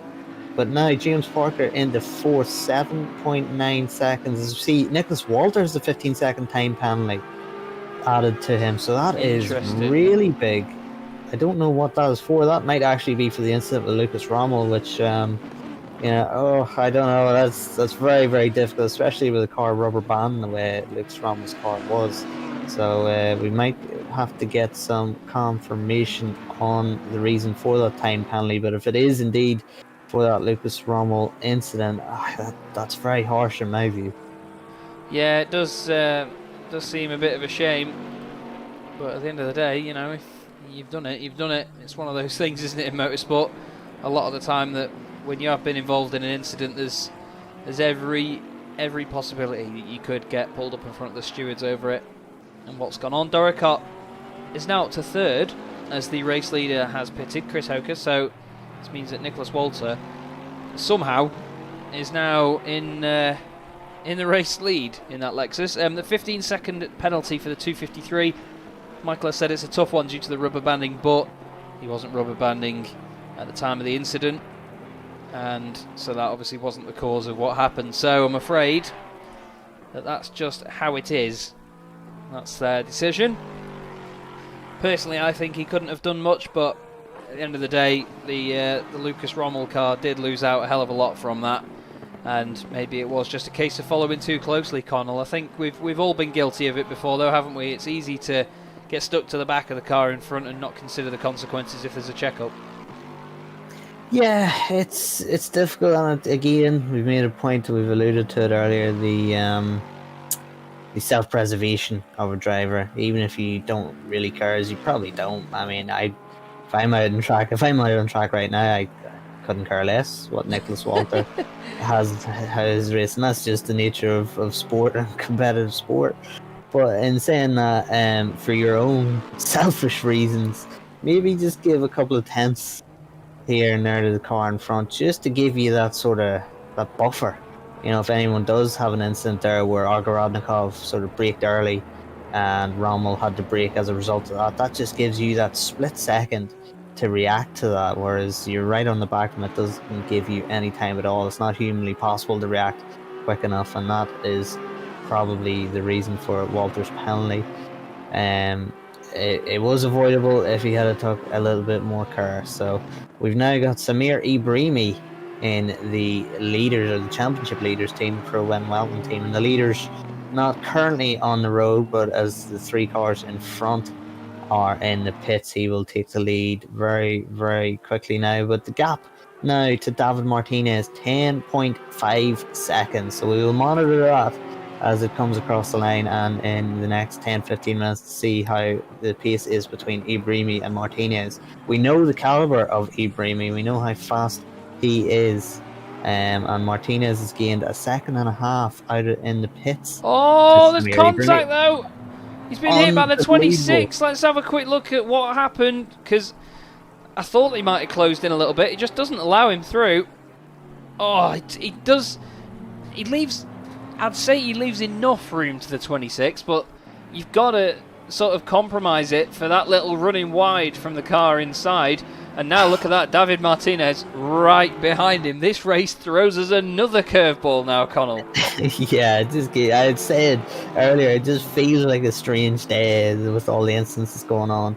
And the Pro Wen Welton team haven't put a wheel wrong all season and have now made a huge mistake. Samir Ibrahimi, it's frustrating I mean, there was no need really for that incident. You know it's wet. You know people can come out of line or out of shape quite easily or understeer quite a lot in these conditions. Just give a little bit more room for your own sake. You know, you do have the pace over that car. So for your own self-preservation, I'm saying it again, it's going to be beat like a dead horse, that term, the self-preservation term. But really, I mean, if he had have backed out of the pass there, or maybe ran a little wide, he would have lost, what, half a second? Now he has lost 10 seconds to David Martinez. Just goes to show, doesn't it? These decisions, these split-second decisions that you have to make in these races, it can cost you dear if it doesn't go your way and you take any risk. But it looks like Samir Ibrahimi has got great pace at the moment, though. He is opening that gap up to Martinez over the course of the lap, but not by that much. So we'll have to see how he continues to go about this, because I think that this could get more and more feisty as the race goes on. But that's the beauty of this series and the idea of these races, you know, the unknown of having different drivers in the car at different times, a variation in pace. And I think that there's not really going to be much that they can do other than just get on with it, to be honest. We've got a lot of different drivers going in now. We've got Diedrich in the 253 Lexus. That's still now 4th on the road. Dominic Tower leads the silver class and is just ahead on track at the moment in the other Bentley. Then we've got James Parker up to 5th now in the Coach Dave Academy Ferrari. That's a great recovery. And now, obviously, they've had their pit stops, so they've done the best lap of the race last time round as well, did James Parker, so that's just showing that he's on the pace. But now they've done the pit stops, it's all a level playing field again, isn't it? Yeah, and what you see is on the road now is what it's going to be for the next 50 minutes or an hour until they pit again. Well, you would suspect it would be 50 minutes to an hour until they pit again, unless they have to make some quick strategy changes. But yeah, James Parker now will be able to monitor his pace not only to Diedrich and Tar, but also to Martinez and Ibrahimi, the leaders. It's going to be a tall ask, of course, to get for James Parker and the Coach Dave Academy team to get up to Martinez and Ibrahimi. But in saying definitely not a bird alluded to it. Are they have an outside chance? Are they dark horses? And we've seen, basically, the way I see it, if the Pro-Am Welton team, who have looked absolutely faultless, can make a mistake as they've just done, then anyone can make a mistake. So it really does, it's not completely out of the woods yet for James Parker and the Coach Dave Academy team to fight for this win. It's a tall ask, but with about 30 seconds to first and second, if first and second get into a battle, as they're only 2/10 separating them, really could be a good opportunity to capitalise for the Coach Dave Academy team. Yeah, definitely. I think they just, you've got to be in it to win it. It's what I always say, isn't it? You've got to be in it to win it with these races. So I think James Parker now putting that car into that position after such a great first stint is really one to watch. But this is Conrad King in 6th at the moment. They're very under the radar in the 101 Audi. And we've got Richard Schaefer just behind in the 556, then Jarno Kausch in the 911 for MSR Liga. And that's another one of those cars, isn't it, Connall, that's just been up there, just under the radar, which is obviously the phrase that I use all the time, I do understand.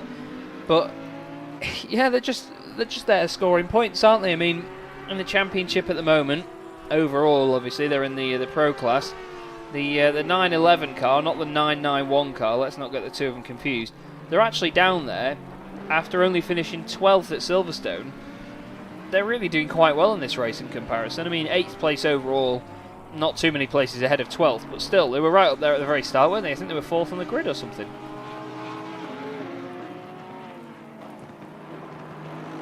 Let's have a look. We've got a battle going on here, though. P1 is right together now because David Martinez is all over the back of this Porsche, and that's wide through the Schumacher S's. So David Martinez is going to very, very quickly close, nearly making contact into the left-hander, but this is the fight that we all wanted to see, and there is that terrifying Aston Martin really closing in, and Race for Cat Motorsport Black have shown their intentions here. A DNF after some issues at Monza and a race win at Silverstone. They want the same again. They want to fight for this championship, And who could blame them? They've certainly got the pace. David Martinez has been a real star in this car. Takes a better line through the chicane than the Porsche ahead. This is only going to get more and more interesting as this race goes on, everybody. Trust me. 1 hour and 48 minutes to go. We will do a bit of a roundup and what we call an immersion break at the halfway point. But we've got plenty to see right now, and we're going to focus on this as best we can for you.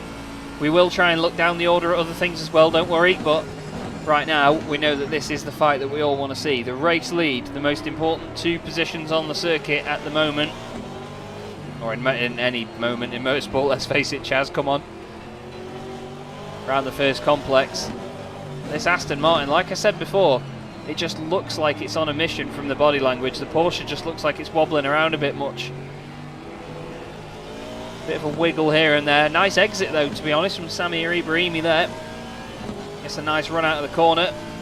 Onto the brakes and into the left-hander. The camber helps you here, but you go over a crest on the exit. The cars will move around a bit. Whoa! David Martinez clips the grass and he's off. Just avoids the wall, but that has put paid to that chase for now there, Connall. That's a real race-changing moment, potentially. Wow, and that is the first mistake of the past 2 races, you would say, from David Martinez. That is a big, big incident there. He was so lucky. He actually did well to be fair. It's not just luck. He did well to keep his composure and not hit into that wall. Surely, if he hit into that wall, he would have had some damage, but he just gets a little bit offline, off the edge of the track, loses a little bit of grip, and it pivots him round into the tyre wall. Almost into the tyre wall, so fantastic save there from David Martinez. That would be, he had a warning in the first lap actually, at the chicane at the end of the track. He just had a little bit of a warning from the rear of that car, and from then on he's looked pretty much faultless in terms of his driving. But yeah, that was a big mistake, and again we've seen the number 99, the number 55, they don't make mistakes that often, and they are making mistakes, so it just really emphasises just how tricky this track is.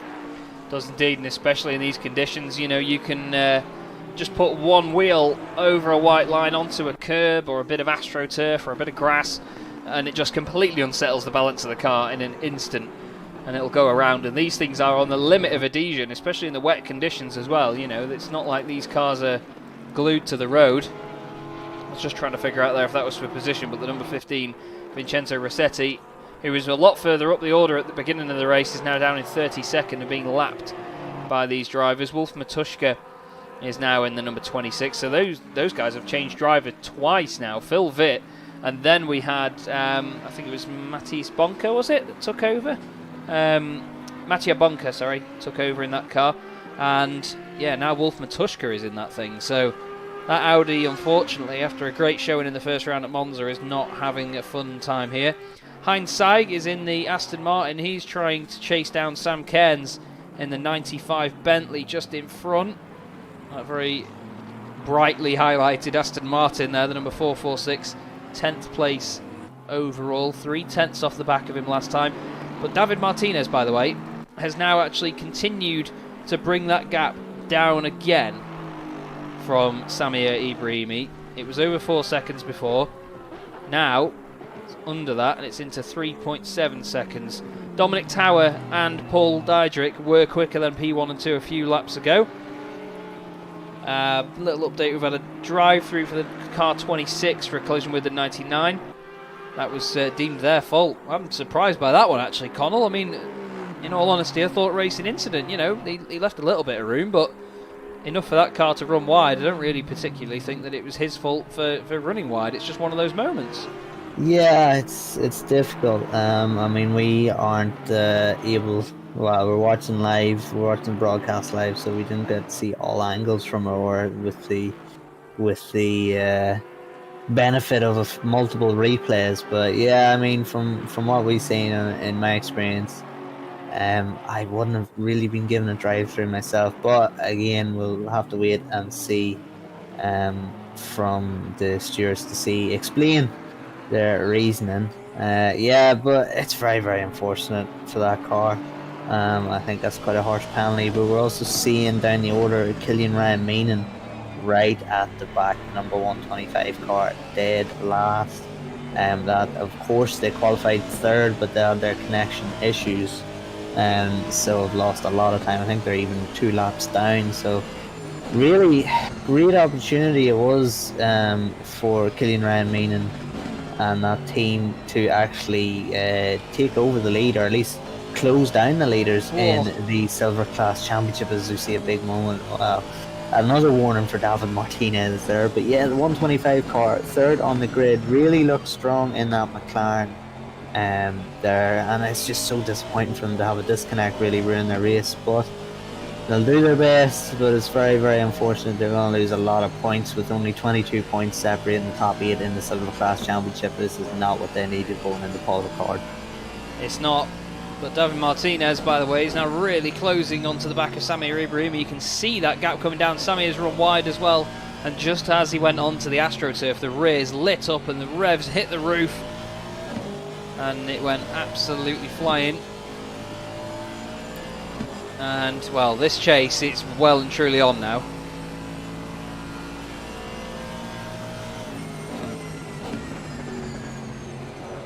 Yeah, just monitoring the gap. James Parker is going to be on Diedrich's rear wheels within a few laps. Dominic Tarr gap to David Martinez is only 17 seconds now. So Dominic Tarr and Diedrich are actually closing on these two guys. So definitely not a bird. He made a point. We made a point that the Coach Steve Academy car is actually a dark horse for this win, and if James Parker is closing on Diedrich and Tar and Diedrich are closing on Martinez and Ibrahimi, we could actually come to the point where we get a 5-man battle, but that is a long way off because there's still 16 seconds from Tar to Martinez, so we are just going to have to monitor the two gaps, Ibrahimi and Martinez, and Tar and Diedrich to Parker. It's a very tricky time. Do you really push? We know how sensitive these wet tires are. Do you push to your limits and risk melting the tires? We've seen actually Ogorodnikov in the Like and Subscribe team.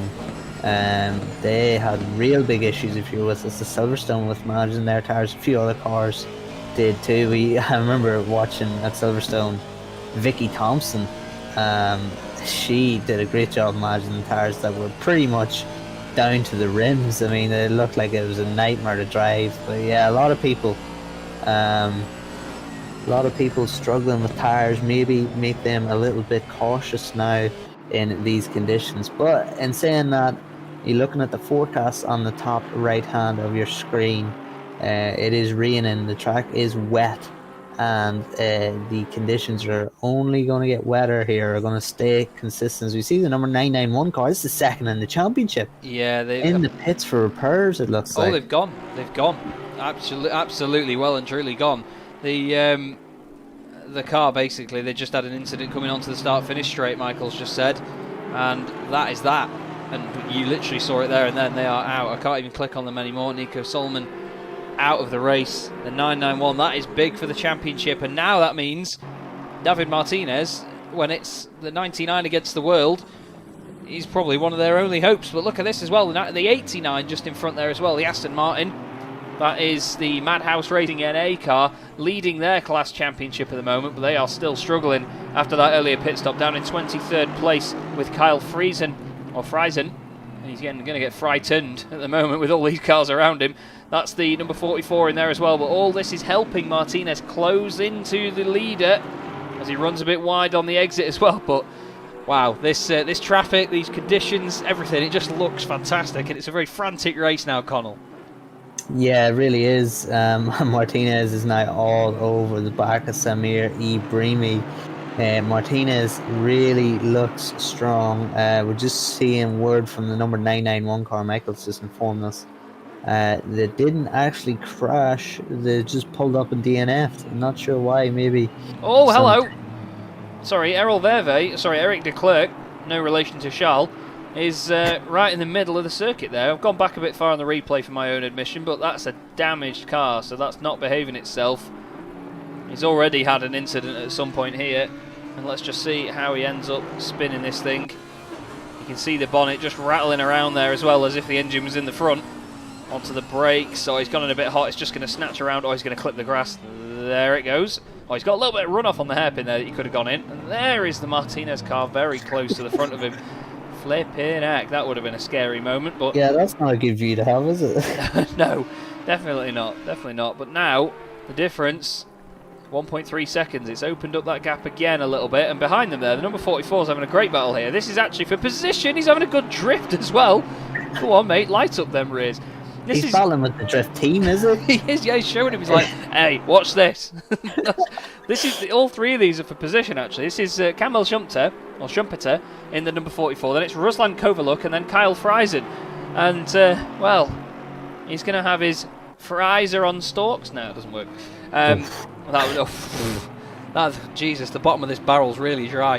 At the moment, though, Kamil just holding on to them as he's just holding onto the back of that car. Because that Porsche, we said it earlier, didn't we, Connall? It wobbles around a lot mid-corner, and he seems to be having that trouble as well. Do you think he's on quite old tyres? Yeah, I mean, it looks like about with an hour and a half to go, if he's on old tyres, he wouldn't be on the sort of usual strategy. So maybe he's pitted early for repairs and has got a fresh set of rubber. But he looks all over the show. Could be just the pressure from behind making him a little, not erratic. I don't want to say erratic, but defensive. Oh, there it goes. There you go. Yeah, well, that's going to keep spinning. You spin me right round, baby.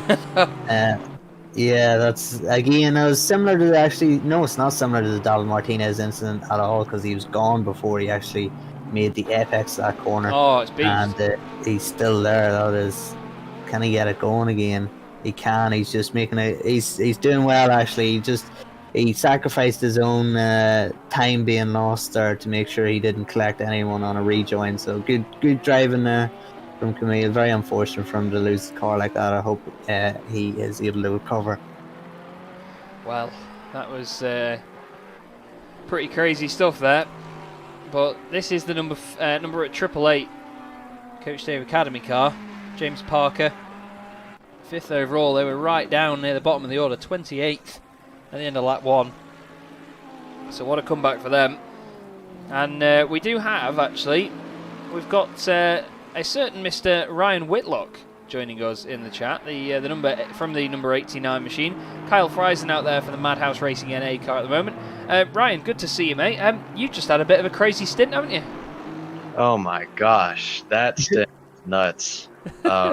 Start of the race, I tried sticking my nose in the middle of 4 cars, and a bit of a Vettel moment. I was ping-ponging between like 5 different people at the start, got 11 seconds of damage, started on slicks, so just stopped and did the laps I could, and now I think we're P3 in class after being last. So yeah, it's one of those beautiful recoveries, and we were saying earlier that it was very strange to see your car seemingly struggling, and like you say, you started on slicks, so not ideal, but the fact that you've taken both wins in the Pro-Am class so far this season, you surely think now, if you keep this pace up, you could get both of them, because we know that Lexus is good in the wet, but it's not too big a gap to close down in an hour and a half, is it? yeah, we're not too far behind. I think P2 in class, although at this point we were going into this race thinking maybe we could get another win, trying to clinch it. But at this point, I think our idea is just do what we can so we can make Paul Ricard as easy as possible rather than pushing too hard to clinch it now. Yeah, that's it. It's about damage limitation, isn't it? And not sort of overdoing it in these championships, because there's so few rounds. Every one counts so much towards the final result. So, you know, when you guys have got other cars around you, I mean, at the moment you've got a silver class car ahead and a pro class car behind in the form of Arojo. Do you think that it's just easier to just let them go and worry about cars in your own class because of the points, or do you try and sort of defend from anybody you can and battle with anybody you can? Oh yeah, our whole idea, this whole championship, is worry about in class. I think our overall results have not been fantastic, but still winning in class, which is what really matters to us. I mean, if we're faster than someone, we'll try and pass them, but yeah, this silver car ahead of us seems to be a little quicker, so I told Kyle not to worry about it. All we got to do is worry about where we are now for the championship. Well, it's the best way to do it, mate, and I mean, I'm sure you know it as well, but it's not the easiest to keep a level head when you're racing somebody on track, and even if you know that it's not in the same class, I imagine that sometimes that sort of mindset can go out the window a little bit, can it? Oh yeah, especially when you're in Central American time like me, and you wake up at 6:30 and you're running on coffee. But yeah, quite interesting so far. But yeah, we're just doing what we can, staying safe. That's all you really can do. Yeah, definitely. Well, that's it. To be fair to you, Ryan, I mean, with the time difference as well, it's certainly impressive that you have put in such a good performance. I mean, I know that if I was to ask my missus to do a sim race, even if she was into it, if I was to ask her to do a sim race any time before, say, 2 in the afternoon, I probably wouldn't be able to get her out of bed. But to be honest, it's a fair run by what you've got going for you at the moment. So we do hope to see that car competitive, and it's certainly showing that at the moment. Before we let you go, though, I mean, do you want to give a shout out to anyone, and do you want to sort of round up what you hope for the rest of the race? Hopefully we can get P3 or P2. Shout out to my own stream. I'm streaming right now to maybe 3 viewers. And I think towards the end of my stint, I was gapping the leader. But yeah, that's about it. Thanks for having me, guys. Yeah, no problem. Good to speak to you. Thank you very much. Smashing guy. And yeah, that has been a good first stint for them. But like I say, the cars ahead, Jack Noller in the McLaren, we haven't really seen much of Jack, to be honest, but just doing all he needs to at the moment. It was his teammate started the race, but yeah, 2nd and 3rd in class there, those cars, just with that Lexus just getting away at the front of that one. Yeah, just getting word, thank you to, I will get your name now, Lucky W in chat, who has told us it's a number 991 car. We've seen them in pits relatively inexplicably because of no force feedback, apparently. Oh, right. So yeah, you're not going to get too far without any force feedback.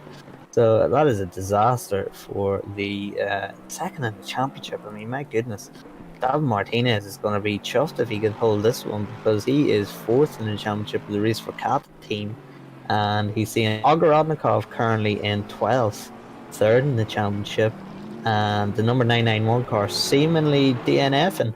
So yeah, this is going to be a huge step forward for David Martinez in the championship, and also could potentially put Mr. James Parker and the Coach Steve Academy team back into a podium shout in this championship, because they are only actually 6 points off the Race for Cat team.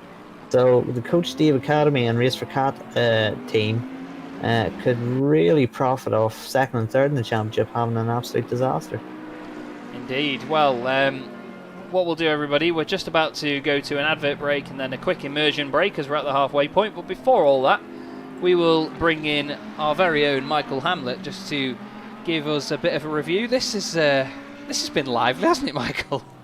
It really has. It's been everything we thought it would be, being a wet race in the Endurance Cup at Nurburgring.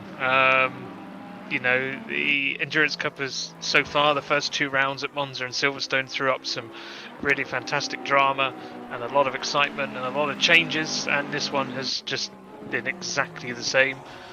Some really disappointing performances from some, a lot of position losses from some cars, some through no fault of their own.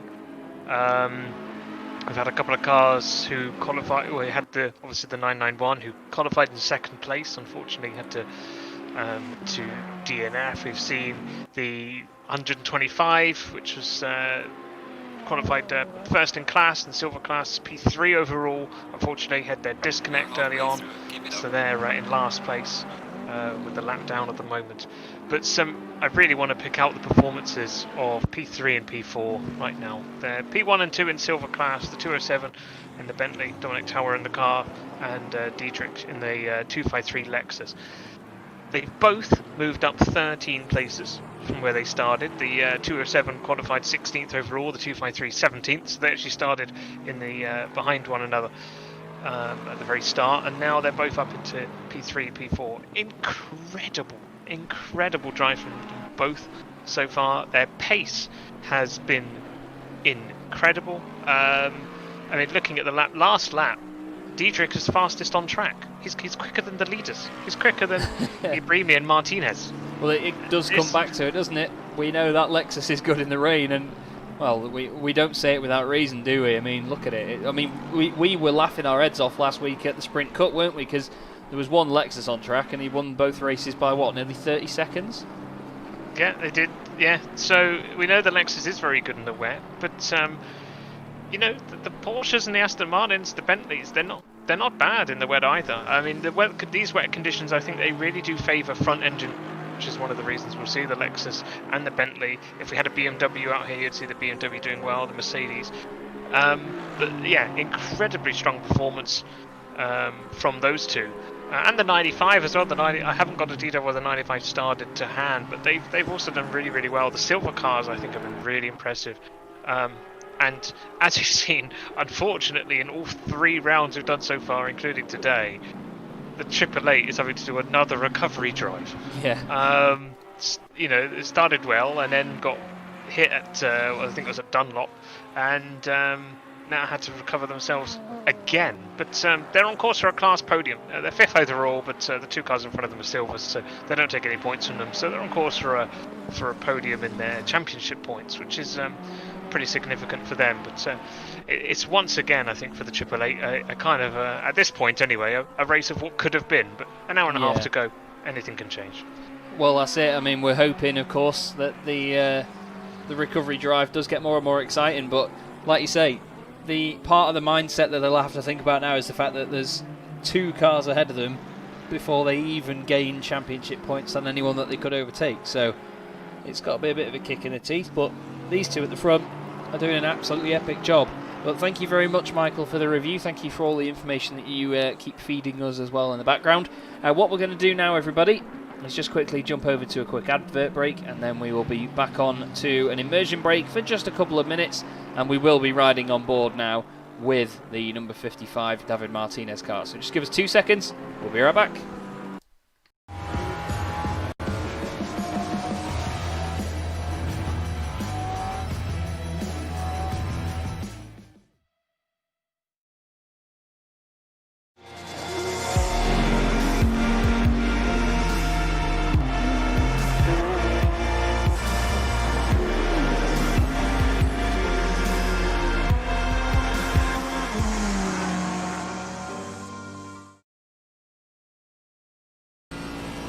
Here we are then on board with the number 55 Aston Martin with David Martinez. The sound will be getting cranked right up in just a moment. And oh, there you go, there's McLaren spinning around in front of you. That was a scary moment for the leaders. But Connall and I will be back with you in just a couple of minutes' time. But for now, you can enjoy the sights and sounds of the Aston Martin V8 Vantage chasing down your race leader, Samir Ibrahimi. We'll be back in a few minutes, everyone.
Okay then everybody, welcome back. So, as you'll all have seen then, the race lead has changed here. David Martinez in the Aston Martin has taken the race lead. And well, I think we all knew it was coming at one point, didn't we, Connall? But still, amazing performance by that Aston Martin, because it didn't seem like they actually had the pace early on, did it?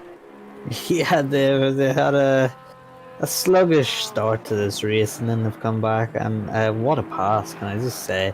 Into the chicane that Ibrahimi's going through right now. Might have forced Ibrahimi onto the grass, but I mean, there was no contact there. It was a tough move, but what a move it was. David Martinez wasting no time in getting past Samir Ibrahimi. And now, for Ibrahimi, I mean, we've seen earlier, Chaz, we were talking about the Porsche domination. I think there were 6 in the top 10.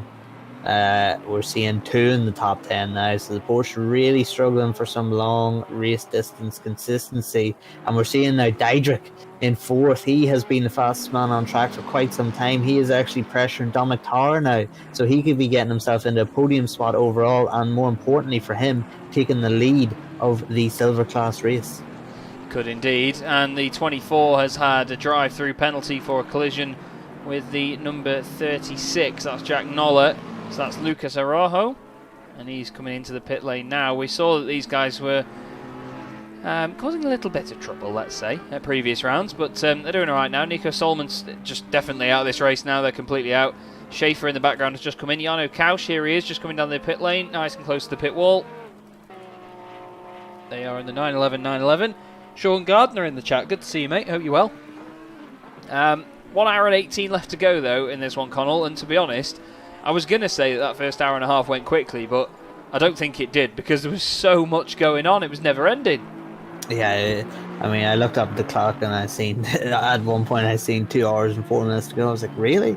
We fit that much into 56 minutes? It was ridiculous. But now, we see a collision there at the back end. That was the green McLaren. I don't quite know who that was. It was indeed Dutch Crown. Jeffrey won the 112 car. That is a Dutch team, I believe. Yeah, that's not good for them. I think they lost on their own and unfortunately collected. Is that the number 96 Audi? No, it's the 101 Audi. That just trying to lap them, I think. And as he's going to lose it on his own, isn't he? Around it goes, and then cue the traffic jam. Oh, the 557. To be fair, it wasn't as bad as it originally looked, was it? Yeah, no, I don't think there'd be any damage there. That was just a little boop to the green McLaren. So you sure it wasn't everyone bonk? Got away. Was it not a bonk? I mean, it could have been a bonk. Well, it might have been a bonk as he cut to the bonk team.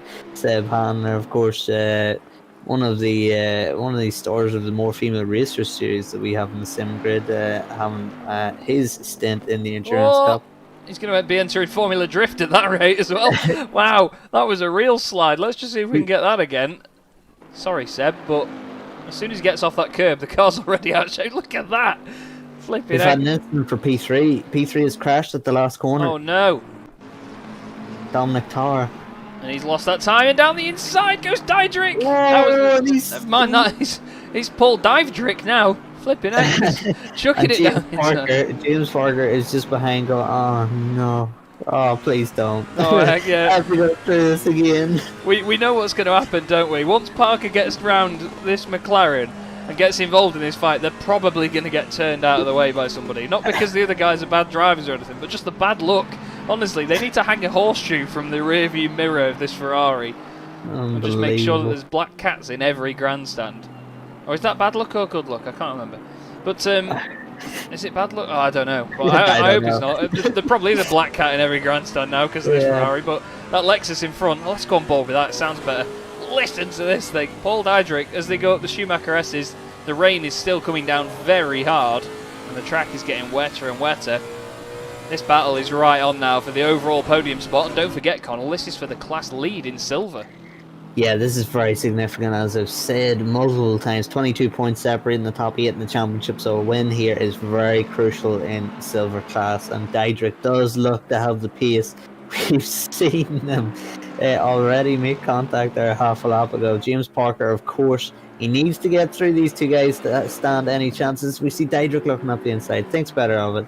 But James Parker, he needs to get through these two guys to maintain his pace to hopefully catch for his sake Ibrahim Martinez if he does make a mistake, or excuse me, if first and second do make a mistake, Parker can capitalise. But he needs to get through these two guys. But unfortunately for him, it makes no difference to his championship. He doesn't gain any championship positions because these two guys are, of course, silver class. As we see Diedrich again looking up the inside, he thought better of it, and then he thought, yeah, you know what, actually there's an opportunity here. Another bit of contact. Diedrich looks no contact again. James Parker's almost going to be crying now having to come up to this. He's really tiring. Diedrich are going at it, hammer and tongs here. Diedrich trying to go around the outside, have the inside line for the cutback. He does indeed get the cutback. Does he get the drive a little bit more? Shoving him out. And now Parker is looking to capitalise. Parker being squeezed out by Tower. Tower now looking to defend from Parker. Parker going around the outside. We've seen Martinez go a little wide here and lose it. Parker does a good job of not running too far wide. Him and Tower now are battling. Oh my goodness, I can't keep up with this. This is the battle, by the way, for third overall. I'm chewing my desk here. I'm literally clawing at this thing. It's unbelievable stuff. Parker down the inside of the Bentley, nearly making contact. The Bentley's gone wide. Dominic Tower no longer towers over the Ferrari. I was going to say it's like watching two cross-channel ferries try and stop a speedboat from coming between them. That Ferrari just looked so aggressive in terms of just how he wanted to get through. But look at this though, Diedrich. See in a bit, boys. He's gone. Paul Diedrich is flying away at the moment. Oh, it looks like the McLaren in the background just went a bit wide there as well. But yeah, this Lexus, it's certainly got its wetsuit on, and it is really flying. But yeah, that Ferrari up to 4th place overall now. They were 28th on lap 1. And they are really flying. I say they are flying. At the moment, it's James Parker that's really flying. He's doing an amazing job.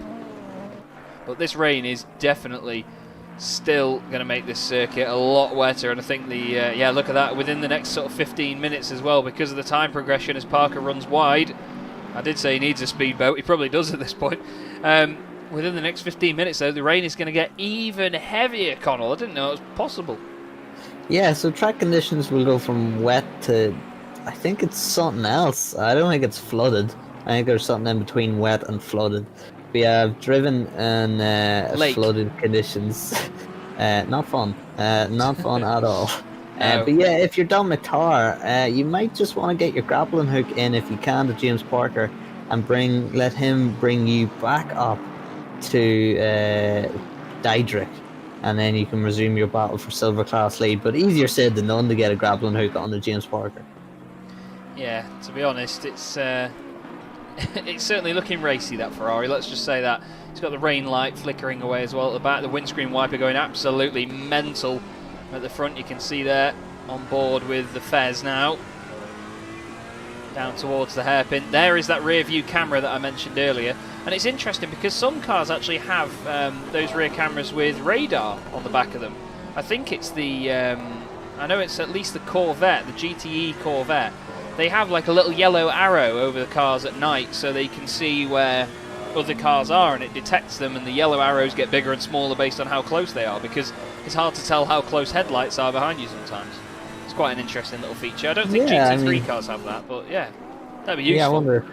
I wonder if it's against the rule set or something. I don't know. I'll have to go and check the FIA website. But yeah, I'm not going to, so please no one in chat ask me to. Yeah, James Parker now 1.9. He's gapped. Oh my god, that's not the drift team. No. How dare you? How dare you? You better join the drift team. Baldwin-Gill. Nah, he's got a 10-second time penalty actually, but he's driving like it's a phrase that we use locally. I don't know if anyone else is familiar with it, but when you're pushing hard, you're driving her like you stole her. Oh yeah, we know that one. That's one that I've heard quite a lot as well, and it's true. You know, drive it like you stole it. Just rag it, son. Go on. Tristan, though, certainly pushing that car around. We'll just recap the top 10 then. Martin Larenc in this Mercedes is into the top 10. That's great stuff. 4th in the silver class at the moment. Heinz Seigen, the Aston Martin for Rookie Monsters, is 9th. Then it's George Boothby in the Sidemax Motorworks Aston Martin. Sam Cairns in the Sidemax Motorworks Bentley.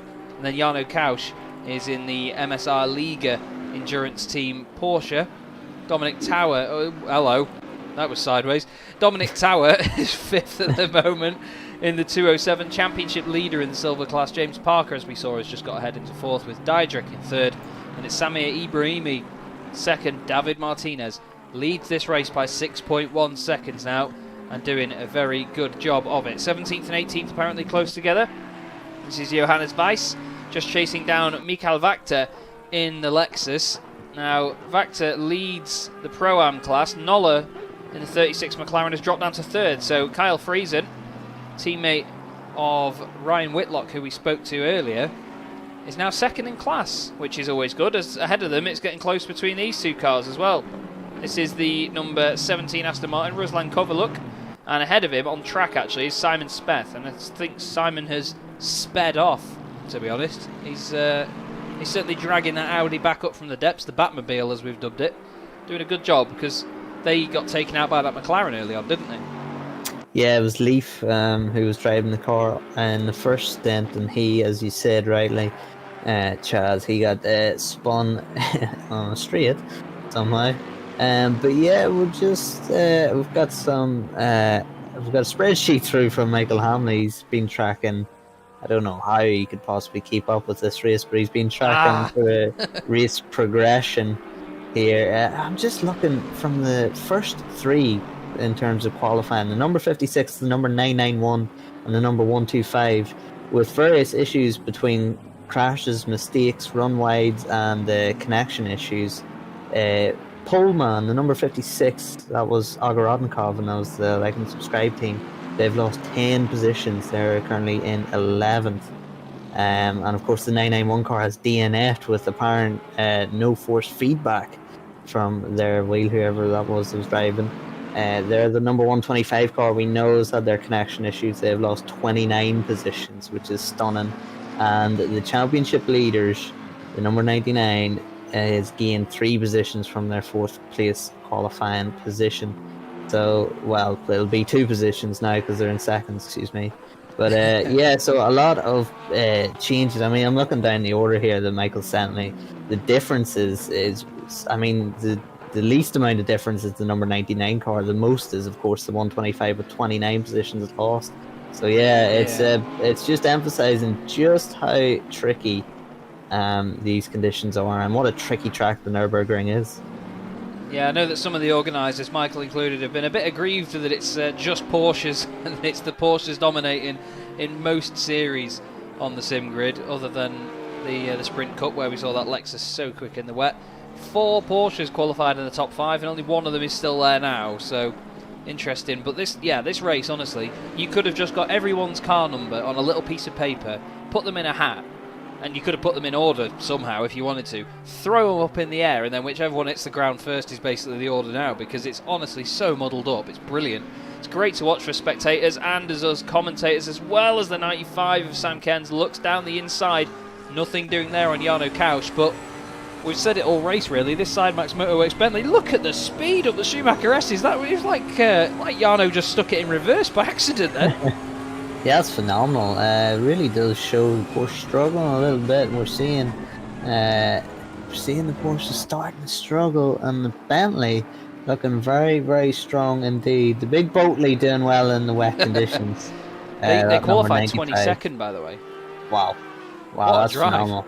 We've seen, again, you've just said it, Charles, there, we've seen such a mixed up grid. We've seen Diedrich, the 2 silver class leader. Well, actually, no, sorry. The top 3 in the silver class have qualified. Diedrich qualified 17th. Tar qualified 16th. Carnes qualified 22nd. So, I mean, the progression from these top 3 in silver class. And we also have Larenk progressing in the 404, the connection loss team in silver class. Antomarchi is in 12th in the silver class. So, an absolutely phenomenal driving from these silver class drivers. Yeah, Adrian Antomarchi. This car as well, the Red Lines Act racing car, I believe it was the 180 car, was the guest car at the World Cup at Suzuka. I think it was that car. It was the same number anyway, and it's a similar livery, so I'm not sure if it was the exact one, but I don't remember it being the name Red Lines Act. Maybe I'm wrong. There's a lot of teams and drivers to remember, everybody, so please do forgive me if I am correct. And I am correct, thank you, Michael. There you go. Hey, well done, Chaz. I got something right. That's something you're not going to hear often, everyone. Make sure if we were on Twitch, well, if we're not, but if we were, you'd clip that. The 111 Audi's having issues again. Charles Leclerc's long lost cousin Eric de Klerk at the moment having a bit of a problem. Gets it going again. Not quite sure what caused him to be there, but it seems like he wanted to go in the pits and then decided not to. Nearly hit one of the race leader, David Martinez, that went through. The gap now, let's have a look at it back to Samir Ibrahimi. It was 6.1 seconds last time we looked, but he's, 18 seconds now. Wow, he's flying. Paul Diedrich, he's just about to come across the line as well, and I think, he's only 5 seconds off Ibrahimi, so this Lexus now really in its element. Ibrahimi must have had a mistake, sorry to jump in, Chaz, because he's 18 seconds down on Martinez now, only 5 seconds behind Diedrich, or ahead of Diedrich, excuse me. Oh, yeah. Yeah, so, his lap time is 11 seconds slower last time around, actually. Yeah. So very interesting now. Diedrich only 5 seconds back off Ibrahimi, and then Parker for the 2 seconds back, and that is championship territory there. The two pro drivers are Ibrahimi and Parker. Diedrich obviously wants to beat pro drivers as a silver driver, but that does not affect the championship. Parker and Ibrahimi is a championship tussle there, and we're getting word from Michael. The number 99 Ibrahimi spun at Dunlop. So yeah, a mistake. There we go. 18 seconds now to David Martinez. Well, James Parker now within striking distance of these cars ahead, and to be honest, I don't want to say we expected it, because I don't think we did, in all honesty, because early on in this race they were down in 28th after lap 1, more contact. He's flashing the lights to the 125 car saying, I'm coming through as well, get out of the way. But what a great performance it's been. It's been one of the highlights of the race for me, in all honesty. You can see Diedrich now, he is desperate to get through this traffic. He knows that it is all kicking off here. He's got multiple shades of pink in front of him here with the 24 and then the 26. I think those two are maybe, no, they're not battling. No, they are battling for position, actually, further down. Wolf Matuszka and Lucas Araujo. But they need to separate that battle and get in their own corners at the moment. Eric de Klerk has made it into the pit lane this time without an incident, so that car coming in. But yeah, we go back to Diedrich in the Lexus, because this is getting very sketchy now, because that Ferrari's closing in. The 26 in front of them is wobbling all over the place. He looks down the inside, there's contact, and the 24 and Diedrich back into the Audi. That Audi cannot catch a break, can it? Look at this. Oh my god, you do not want to be in this Audi right now. Ready? You're turning in, you get a whack in the side, and then suddenly you think, oh, I'll save it. Oh, no, hang on, never mind, I'm at the beach. Well, that was an absolute nightmare for Wolf Matuszka, and you've got to think now, will there be a penalty for Diedrich there? Yeah, and again, James Parker hasn't actually had to make a move, and he's up the inside and he's gained a position. So James Parker, I don't know, his heart must be in his mouth every single time. The amount of collisions he's seen in front of him after, it must just trigger his PTSD of the 3 rounds in a row where he's being taken out. Yeah, that is significant, because James Parker is actually 1.5 seconds quicker than P2 currently, Samir Ibrahimi, over in terms of their pace. But in saying that, 3 cars in front who are slower than James Parker, would it be worth it now to pit if you're James Parker to get out of that traffic, or do you feel confident enough to go through without any incidents? Diedrich couldn't get it done. Will James Parker be able to get it done? He's just gone up the inside of the pink Porsche. Diedrich has now followed him through, and we see there the McLaren has got out of the way there. That is Killian Ryan Meenan now in that 125 car. They're still at the back of the grid because they had those connection issues. Of course, they qualified 3rd, so that's another great drive, at least in qualifying, from a silver class car. Killian Ryan Meenan actually raced against him. They're at the multi-class race there on Thursday. He won the race. It was an Irish one too, and I wasn't part of it. I was down 13th. But yeah, I had a big incident. I was actually racing with our own Michael Hamlet as well. So yeah, it was great. If you want to get involved, of course, Diedrich makes an inside move there at the right king. That was hurry. But yes, if you want to get involved, of course, go to the simgrid.com, go to the Discord. Oh, Parker makes a mistake. James Parker goes wide at the chicane, and well, we've seen because of the chicane and the curbs, it's not easy to get it right around there. But yeah, as Connall was saying, do go to thesimgrid.com and make sure that you have a look at everything that there is on offer. See whether you can get involved in the fantastic community behind it. Get involved in the Discord server as well.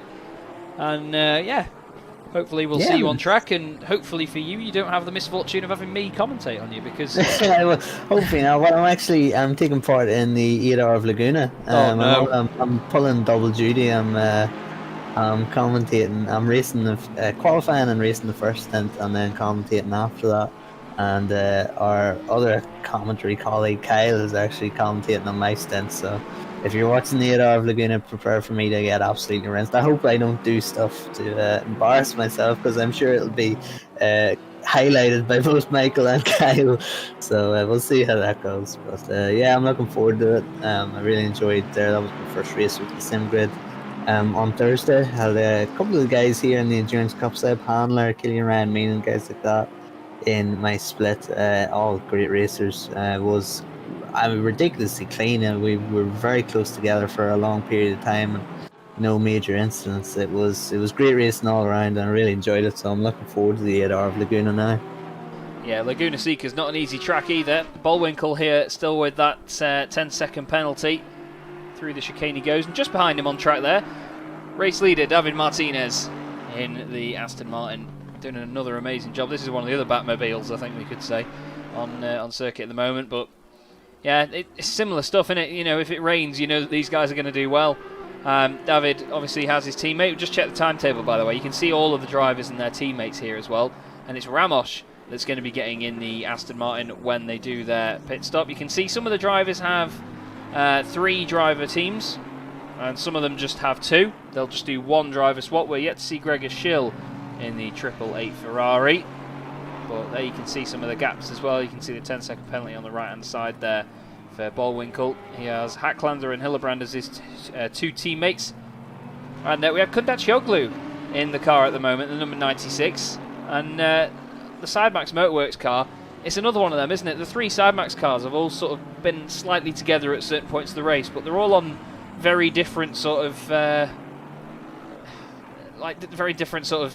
pace levels, aren't they? They all sort of overlapped in the middle, and then they've spread out again. Yeah, I mean, if you had a sort of pace chart, if you were trying to keep, if you're a data technician here in an actual factory team, you wouldn't be able to keep up with all this data. You wouldn't certainly not be able to keep up with your rivals, because it would be like some weird diagram that you would have. It's just it's tough to sort of follow a pattern here, especially with driver swaps now being prominent. But 58 minutes to go. I suspect Martinez and Parker will be out very, very shortly. Parker only 1.8 seconds off now Samir Ibrahimi. So yeah, I suspect that Parker and Martinez will be finished their stint very soon, and that I believe Parker will be swapping over to Gregor Schill in that car. David Martinez, I can't remember the name of his teammate, but he was also very fast in the wet conditions and brought it home very well. So yeah, we will see another set of driver swaps now quite soon. The race leaders currently are... Oh, I can't see the gap, sorry, I'm looking at 3rd and 4th. But yeah, it's just, Michael brought a point there, David Martinez. If they didn't DNF at Monza, of course, you still gain points for finishing last in this series. So if you didn't DNF at Monza, of course, I don't know the reasons for their DNF, could have been entirely unavoidable. As we see Martinez pitting, Ibrahimi, I don't know if he's going to do a driver swap to driver number 3, that would be Vicky Thompson. But he's doing another lap anyway. Parker, we'll see if he will indeed pit. But yeah, back to Martinez. Didn't DNF at Monza, it would be a very different looking championship right now. It would indeed. And can I just say, that's a ruddy good looking car, that Aston Martin, isn't it? I mean, I've seen them in real life. I've followed the British GT Championship, and I was part of the paddock, not just for the British GT Championship, but I was part of the Mini Challenge UK paddock last year. And the Team Parker Racing garage was usually at the very end of the pit lane, and the driver that I was doing all the social media for in the Mini Challenge also had his pit box at the very end of the pit lane as well. And wow, big drift by Samir Ibrahimi there, just catches it. But I was going to say, I had the pleasure of being stood whenever I was in the pit lane, as he has another one there. That's a real moment. I had the pleasure of standing in front of those Astons a lot over the course of the year in the pit lane, and it's an absolutely wonderful looking car. And even the Team Parker ones as well. This is not handling as he wants it, is it, Samir Ibrahimi's car? We need to talk about this rather than my experiences with Aston Martins. But this 99 machine is not behaving itself at all, and I'm certain that we're going to see this car come in this time around. What do you reckon? Yeah, you would think so. I mean, he's just losing too much time right now for it to be beneficial for him to stay out another lap, and you can see Diedrich right behind. You can see James Parker right behind Diedrich, and those two guys are looking very messy. And Samir Ibrahimi is all over the place. We know the pace of Samir. It's not like he's a slow driver and who's placed in a good position. He is a very, very fast driver. He is struggling bad with those tires, and we've seen a lot of the Porsches really every time he's going out for another lap. Oh dear, this is looking. I mean, he's being caught by a lap E. Now his car's going to unlap themselves. That's Diedrich for position, by the way.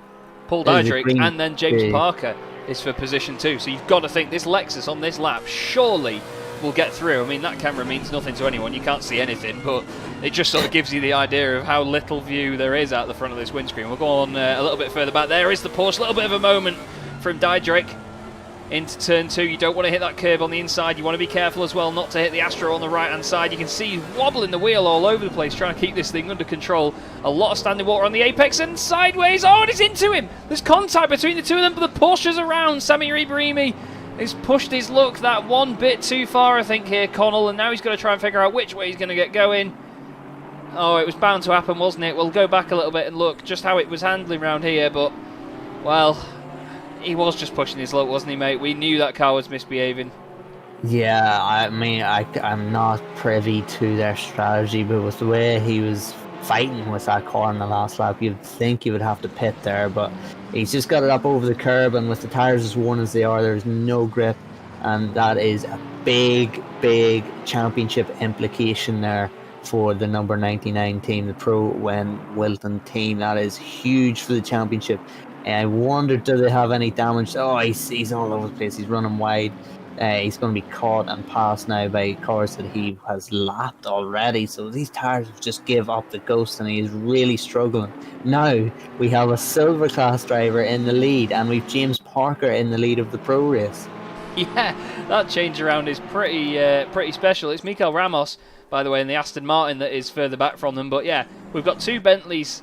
We've got a Bentley in the top 3. James Parker second in the only Ferrari in the race. And then a Lexus leads the way in the rain. What more can you expect? But yeah, this is the battle for the overall race. But that is the leading class. As Diedrich then into the pit lane. Quite a bit of damage on the front of that car as well because of that hit.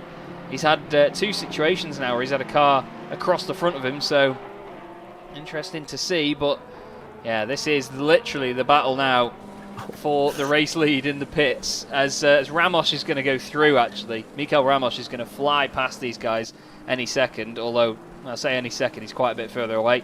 We'll keep an eye on how these guys get on in the pits, but wow, this race just keeps getting turned on its head. I mean, what more can we expect, Connall? It's just never ending.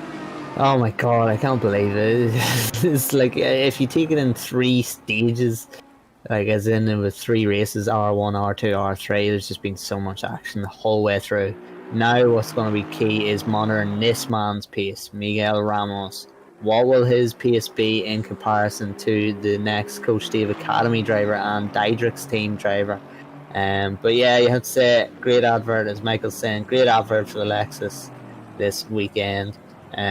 Coach Steve Academy, I'm very looking forward to that. Oh, I cannot wait for the Coach Steve Academy guys to release the Lexus setup pack. I will be ordering that straight away because the Lexus is my car. I'm struggling a little bit with finding a setup myself that totally suits me, so I'm very excited to try out the Coach Steve Academy setups on the Lexus. Well, a setup that suits you would be on 2 wheels, wouldn't it?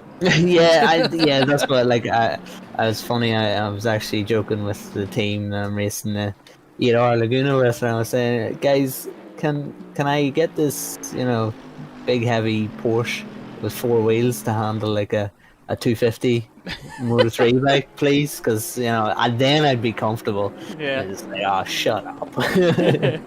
You're trying to. Oh, look at this now! Everyone in the Ren Welton team, they are definitely in a Discord or something somewhere. They are certainly choreographing these messages in the chat. Lovely to see it though, guys. It's great to see the support for your team, and SB444 a little bit late to the party there, but yeah, love it. Absolutely love it, guys. Fantastic support. Vicky Thompson now in this car, and the orange and blue hearts coming out as well to match livery. I like that. Arm in there with that. I like the support. Yeah, and Vicky Thompson again has been given a stint to do. She has to pull something out of the bag yet again. It's just so nervous. Vicky Thompson is under pressure now to either maintain position or even push against Schill and Ramos to maybe one up Schill or Ramos. Vicky Thompson has had a struggle in round 1 and round 2 and has coped with the struggles brilliantly. Will she be able to do it again? It's going to be interesting though. She's going to be 5th now, as Michael's saying in chat, because Carnes is going to have to pit. We're going to monitor Ramos, Schill and Thompson's pace for the Pro Championship, and Dominic Tarr has just pitted, so Mikael Ramos will take the lead back. Yeah, the change around has been fantastic to see. The number 95 comes in the pit lane. That's Sam Cairns. Gregor Schill just going past there as well. Now Gregor, we know, is incredibly fast in the Coach Dave Academy car. 2nd in class at the moment, 4th overall in the race. Dominic Tower was in the pits last time round, so that's going to change over. Ramos still leads the 55. Beautiful to see. This Aston Martin, it'd be amazing, wouldn't it? You know, a DNF and then 2 from 2. That'd be absolutely crazy. What a turnaround. And look at the cars that are ahead of them in Championship for 2nd and 3rd, all having their struggles. I mean, the Pro Ren Welton team not having as big a struggle as 2nd and 3rd in the Championship, although Pogadal, in saying that, the number 911 is back. Oh, excuse me, it's the 991, the 2nd in the Championship. I'm getting my numbers mixed up. Never mind. But yes, number 991 is DNF'd, and Anufriev in the number 56 car, he's having his struggle. So yeah, 2nd and 3rd in the Championship are going to lose in a big way, and Race for Cat, the number 55 car, and the 888 of Gregor Schill and the Coach Steve Academy team, they're 4th and 5th in the Championship. If they stay where they are, they will take big chunks out of 2nd and 3rd in this Championship, and even take a bit of a chunk out of the leaders, Vicky Thompson. Yeah, well that's it. I mean, the thing is, you've got to realistically think now that if they get this win and the 99 is outside of the top 5, then that is genuinely going to put them in the title hunt. After starting with a DNF, it's going to be an incredible story of a turnaround for this number 55 car, the Race for Cat Motorsport Black Machine. It's Aston on Aston at the moment. That's the 180 just ahead of him there of Nathan Pearce. You'll expect to see the lights get flashed down here, I'm sure. The blue flag goes out. Nice to see that they model that in as well, actually. I know a lot of sims don't really model the flags coming in. But down the inside goes the race leader, Mikael Ramos. And 47 minutes to go here, Connall. This race has absolutely flown by so far. I mean, since we had the break at the 1.5 hour mark, that has really flown by. We're almost halfway to the end from that point, so that's pretty crazy. Kundagioglu, by the way, in top 10 at the moment now, and he's got Dan Long and Draycott ahead of him for position. Yeah, and a great drive again. The number 96 had their struggles at the start of the race. It was Niels van der Kokkel. He was driving for that team, the Sidemax team, in the first stint. He got caught up in the incident again. Unfortunate, he was a passenger in that one, and had to, I don't know if he had to pit for repairs, but he certainly had damage. So they struggled a little bit with languishing outside the top 20, and have come back to be currently in top 10 and pushing. Look at this battle. Draycott, Long, Kundagioglu, 8th, 9th and 10th. What a great battle this is. But yeah, just look at the spray. I mean, this is realistic. I mean, I'm trying to sort of give you as an example. If you go down on a motorway or something and you're behind a car, right behind a car, and you see the spray that's coming off when it's heavy rain. I mean, just remember, that's at 70 mile an hour or 60 mile an hour. Just imagine doing 150 mile an hour and that spray is just doubled. So yeah, vision is quite poor. I know myself from racing that wet weather racing is very, very difficult for visibility. Yeah, it's pretty scary, and I'm surprised my graphics card isn't melting at the moment with with what it's had to put up with. As we all know, Assetto Corsa Competizione is a wonderfully pretty sim, and you can see from all the reflections, even just how the lights react. I mean, where the light reflections clip a drier surface compared to a wet surface, look how it behaves differently. Just little details like that. It's absolutely phenomenal. I still cannot get over how pretty this sim is. There are still the odd things here and there, and you think that looks a bit strange, but you're never going to get it absolutely perfect because it's just, there's so much going on. It's absolutely gorgeous. I really, really must say how much I love it. The Gregor Schill, though, apparently struggling for pace a little bit compared to the top two here. So he's dropping off a little bit in comparison, but he's still up there in the fight. But yeah, let me just say again that it's a gorgeous, gorgeous thing. And to be honest, in terms of the broadcast as well, I mean, when it goes dark and when it gets wet, I must say, I mean, I'm a fanboy of another certain sim that I started on, and I've recently been converted back to another sim, both of them not this one. But for broadcasting and just how realistic this looks and how natural it is, it's pretty outstanding in all honesty. Because I know there's a friend of mine was watching one of the SimGrid broadcasts, and he actually said, I genuinely thought I was watching real racing for the first 20 odd minutes until just I saw a car like sort of just move a bit strangely with a little bit of lag. He said that was the only telltale sign that I wasn't watching something real. So it goes to show how natural it looks, isn't it? Yeah, it is. It's really phenomenal. I've seen actually a couple of streams of some of the developers, and they've gone into some of the detail. I mean, there's the FIS safety markings in the car on the inside and the interior. There's the detail they put into some of the aspects that 99% of people will never notice in this game. Is just ridiculous, and the attention to detail is what makes this game, or one of the elements that makes this game so just beautiful. A great racing sim. So yeah, hats off to all the developers at Connall, because it really is just a fantastic sim. Really enjoy it, can't get enough, just want to keep racing and racing. It really does scratch the racing itch, as I've had no racing in about a year, I think, due to injuries and then a global pandemic. So yeah, it does scratch the racing itch. Love it a lot. Gregor Schill, as we get away from my racing woes, Gregor Schill is losing pace in comparison to Ramos and Diedrich. So that is not good. Mikel Ramos is obviously as quick as his teammate David Martinez, and he is stretching the gap. Diedrich hasn't actually driver swapped, so I thought Diedrich actually done the first 2 hours, but he didn't. Diedrich is doing the last 2 hours, so Diedrich pulling a good stint. We know how quick he is in the Lexus. I don't think with 43 minutes to go with an 18-second lead on the pace that Ramos is showing, that Diedrich is going to be able to catch him. But we've said that I don't think will the Coach Steve Academy team even get into the top 5? No, they're P3. So it's been a strange day indeed. It has, definitely has. And now what most people don't know is that this Lexus RCF, the race car variant of it, was actually first developed from a boat, so that's why it's so good in the wet. The monocoque is actually shaped like a speedboat. No, I'm joking. But they do have a monocoque. But or do they? And as I conclude that sentence that was an absolute mess, I just want to calculate what this number 207 needs to do to catch them up. Now, we've got, what, 24 seconds separating the top 3. And Trencek is just going to hit the timing sector as he gets to the bottom of the hill here, in towards the hairpin.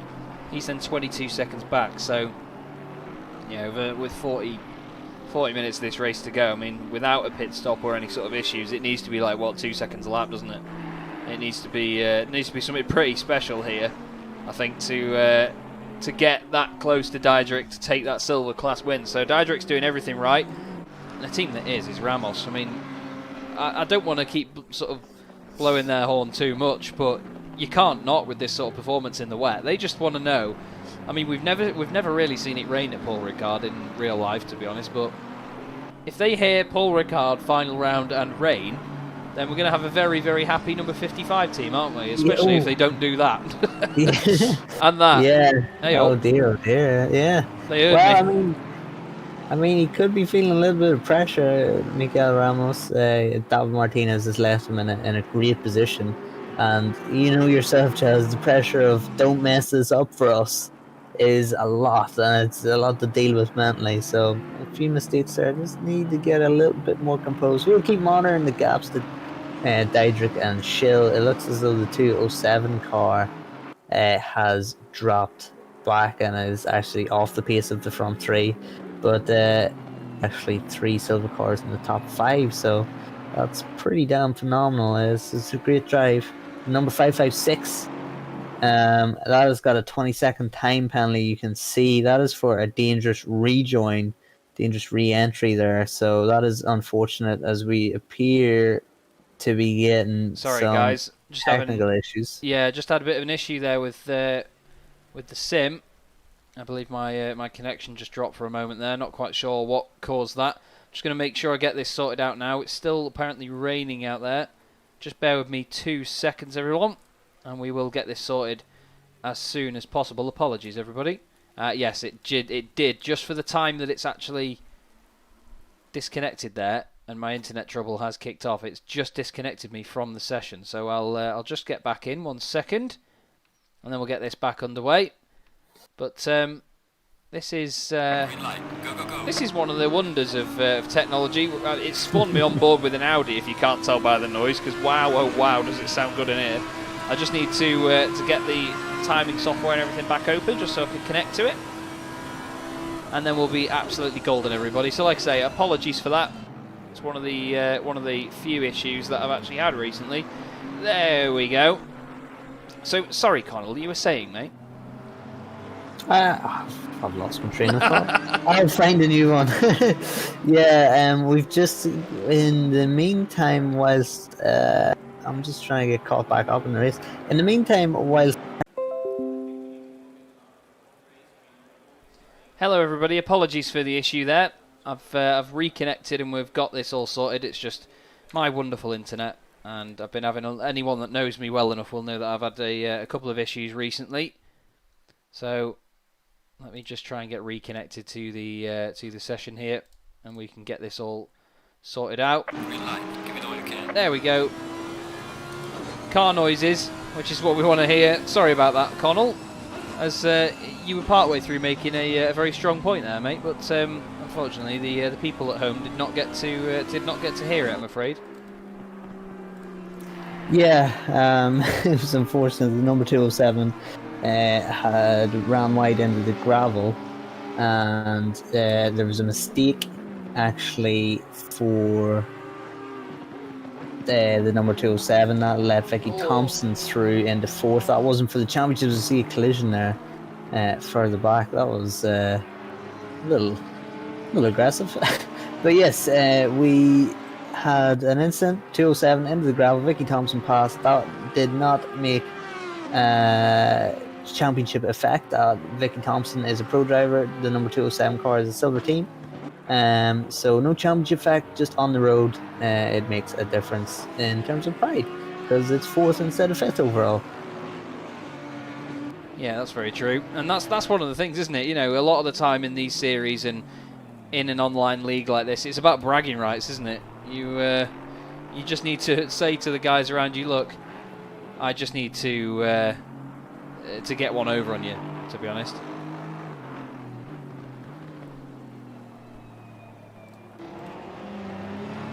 Looking at the race leader now, Mikael Ramos doing a great job. Diedrich 2nd, Gregor Schill 3rd. Now Victoria Thompson though up into 4th place here, so she's doing a great job. Trencek is now down to 5th in the 207, and then Johan Weiss just coming in the pit lane here in the Audi, and they're doing a bit better than we've seen before, aren't we? Yeah, they've been caught up in a few incidents. They've got a 20-second time penalty, the number 556 car. But yeah, definite improvement here. Their top Audi would normally really expect the 101 Audi to be the top Audi comparers car at the minute. But yeah, great drive from the number 556. Their teammates not having such a great run in the 557. Yeah, very impressive. Going to be gazumped, I think, by Pogadl now in the 911 car, and maybe also Draycott. Draycott is still having to fend off long. Kondaccioglu has lost 2.5 seconds in that battle. We've seen 8th, 9th, and 10th very, very close together earlier on in this race about half an hour ago, but Draycott and Long now seem to have gapped Kondakjioglu, although in saying that, Kondakjioglu has closed it right back down, so maybe just an incident between those drivers or a mistake from Kondakjioglu. But yeah, great drive from, I mean, the top 10 is not a top 10 that we're used to, apart from, of course, Ramos and Vicky Thompson, but a silver class car in second, keeping up the pace with Ramos and keeping Gregor Schill at bay. We've got Trencek again in the 207 car, another silver class driver, 3 silver class cars in the top 10, and with pace shown, you would think that 125 McLaren would have been somewhere there or thereabouts in the top 10 with the pace shown. Of course, they qualified third but had connection issues, so yeah, the silver drivers really showing a great improvement. Yeah, and it comes back to what we said at the start of the season, where the drivers in these classes, they're not particularly sort of rated that way because of their performance. A lot of the time, it is sort of tried to be calculated as sort of closely as possible to those sort of classes and the some sort of order. But you never know. I mean, with all the amount of changing conditions, different cars, different setups, and obviously their teams as well, there could be pace differences within a team. It can be very difficult to put a pin in it, can't it, really, and get someone defined as being in one class. Yeah, and it's a great showing, and it actually makes, how should we say, future pro championships very interesting in endurance days, because if these silver guys are doing what they're doing as silver class drivers, when they get to pro, it'll have so much more implications in terms of the championship. Just enjoying listening to the Lexus, to be honest, of Jakub Jansky at the moment, the number 2 car. Kondakjioglu is now into 9th place, by the way, and he has got ahead due to the pit stop for the 556 Audi. Had the issues a little bit earlier, had that drive-through.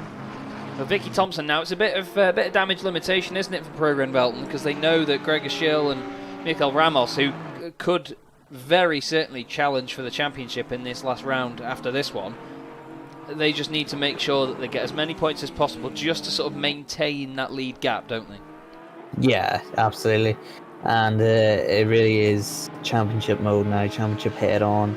I mean, the gap to Gregor Schill is, at some point it's going to show, but they've got 4 seconds behind now to Trencek, so that's not actually too far. Trencek, it'll be interesting to monitor his pace in comparison to Vicky Thompson, but of course, as we've said, that is not a championship position lost. So if Trencek does pressure Vicky Thompson, it might be worth Vicky Thompson's while to just let him go. But yeah, coming across the line now, it is a gap of 25 seconds to Gregor Schill. So at this point, Vicky knows, no, I'm unlikely to get Gregor Schill unless he makes a mistake. Trencek is behind, he's not part of the championship, or part of my championship. So I can't really gain or lose too many positions here by upping the pace. What I can gain or lose a couple of positions by is making a mistake. So consistency will be key here in these last 30 minutes. Well, this 99 has certainly been under pressure before. They won at Monza. Vicky Thompson driving that car at the very end of that race was under an incredible amount of pressure from the 991. And it was a fantastic fight. We were absolutely jumping off our seats come the end of that race. But it looks like at the moment they're going to have a bit of a lonely half hour unless there's something major happening around them. But Diedrich, great performance in the silver class, making the most of that Lexus here. Trencek as well in 5th as well, showing that the Bentley, as we were saying before, the front-wheel drive... Imagine if this thing was front-wheel drive. The front-engined cars have really worked in these wet weather conditions. I think it was Michael that was saying it earlier, wasn't it? That they do prefer it slightly. The 404, Bart Mattia in the Mercedes, they've done quite well as well. They were a bit further down the order before, the Connection Loss Racing team, but yeah, quite a strong performance by a lot of these front engine cars, to be honest. But even still, there's drivers out there, I mean, the likes of Victoria Thompson in the Porsche, showing the rear engine cars as well. As oh, there's the 56 around. That's Vasily Anufriev, and sort of disproving the point I was just making there, really, that the rear engine cars are better for this in certain conditions, but maybe not in the wet. Yeah, the connection loss team have been doing a very, very good job. But yes, Porsche looks like a handful, and it looks like when the tires go off, they go off in a big way. We've seen the caliber of drivers making mistakes in those tires. Samir Ibrahimi was the best example there about half an hour ago. I mean, he was all over the place for about 2 laps. Just could not control that car. It'll be interesting actually if we get feedback from that team to see how long Samir had actually done on those tires, because it just looked like they were down to the rims. Yeah, you'd be seeing sparks even in the wet, wouldn't you? Just coming off that thing. But hopefully they can sort of drag some result out of it. Robin Pagadel's doing a good job at the moment. They're certainly dragging a result out of the MSR Liga Porsche. They finished 12th at Silverstone. They did not race at Monza. So it's good to see them improving and improving. You never know, they might win the final race, but someone that's certainly on to win this one at the moment with half an hour to go is Mikel Ramos, and that car looking very, very strong in all honesty. I think that there's not really much that can challenge them at the moment. Diedrich, yeah, it's 2:03.4 last time round. That's still very good pace, to be honest, isn't it? It's not far off what Ramos was doing. I mean, they did a 2:03.9 last time, so in all honesty, they're actually quicker than them as things stand. Yeah, track conditions are poor now, really are poor. So for Diedrich to be doing that pace, I mean, he's not a million miles off. I believe Ramos, he must have made a mistake if 2:09, that's significant. But yeah, Diedrich will be seeing that now, and Ramos we've seen when we've been on board with him, or at least on the screen, we've been on the screen with him, that he has been running wide, he has been making a few mistakes. Yeah, this is heating up now. 26 minutes, of course, 16 seconds the gap. 4.8 actually from Diedrich to Schill, so Schill has closed that gap a little bit to Diedrich as well. Vicky Thompson has opened the gap to Trentchak. It is 7.2 seconds, so Vicky Thompson doing a great job, as you said earlier, Chaz. Damage limitation for that team. But yeah, we'll be monitoring Ramos's pace here. Could be very key to what could be a very, very interesting final 25 minutes of this race. It certainly will be, especially if the conditions change any further, because we've seen that it has rained all the way through here, and the fact that this track has not dried out whatsoever. There was a dry line before, but it looks like now in most places it's minimal at best, isn't it? It's still very reflective out there, still very shiny.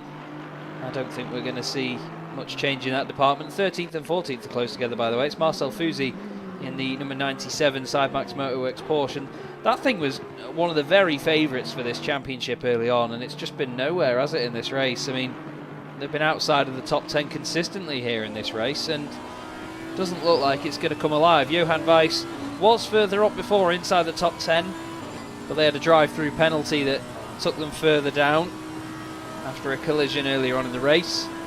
Car 110 had a drive-through penalty before as well, after a collision with number 36.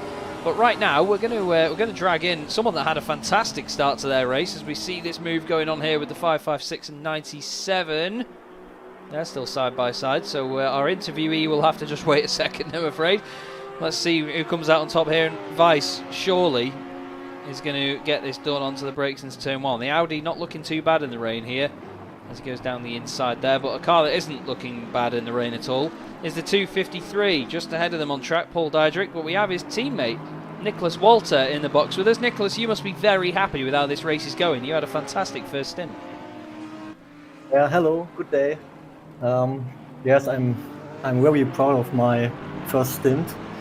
Coming from P17 or something and driving right to P1.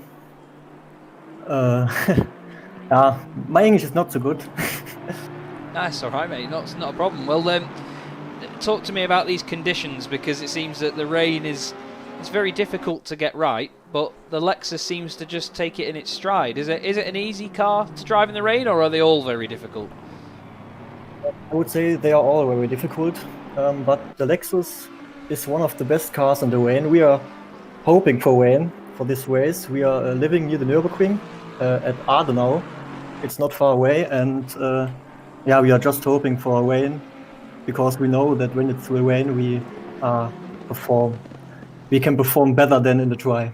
Yeah, definitely. Well, I've mentioned it so many times over the course of this broadcast, as you can imagine, that this car, the phrase I've been using is it comes alive in the rain, and it really does. We saw it in the Sprint Cup at Brands Hatch just last week with Joe McCauley behind the wheel, and here it's doing the same. I mean, when you picked the car for the championship, was that just in hope for rain? Because I mean, there's only 4 rounds, so the chance of rain is quite high, isn't it? So if it's say 50-50, was that the plan, to just wait and hope for rain for the whole championship?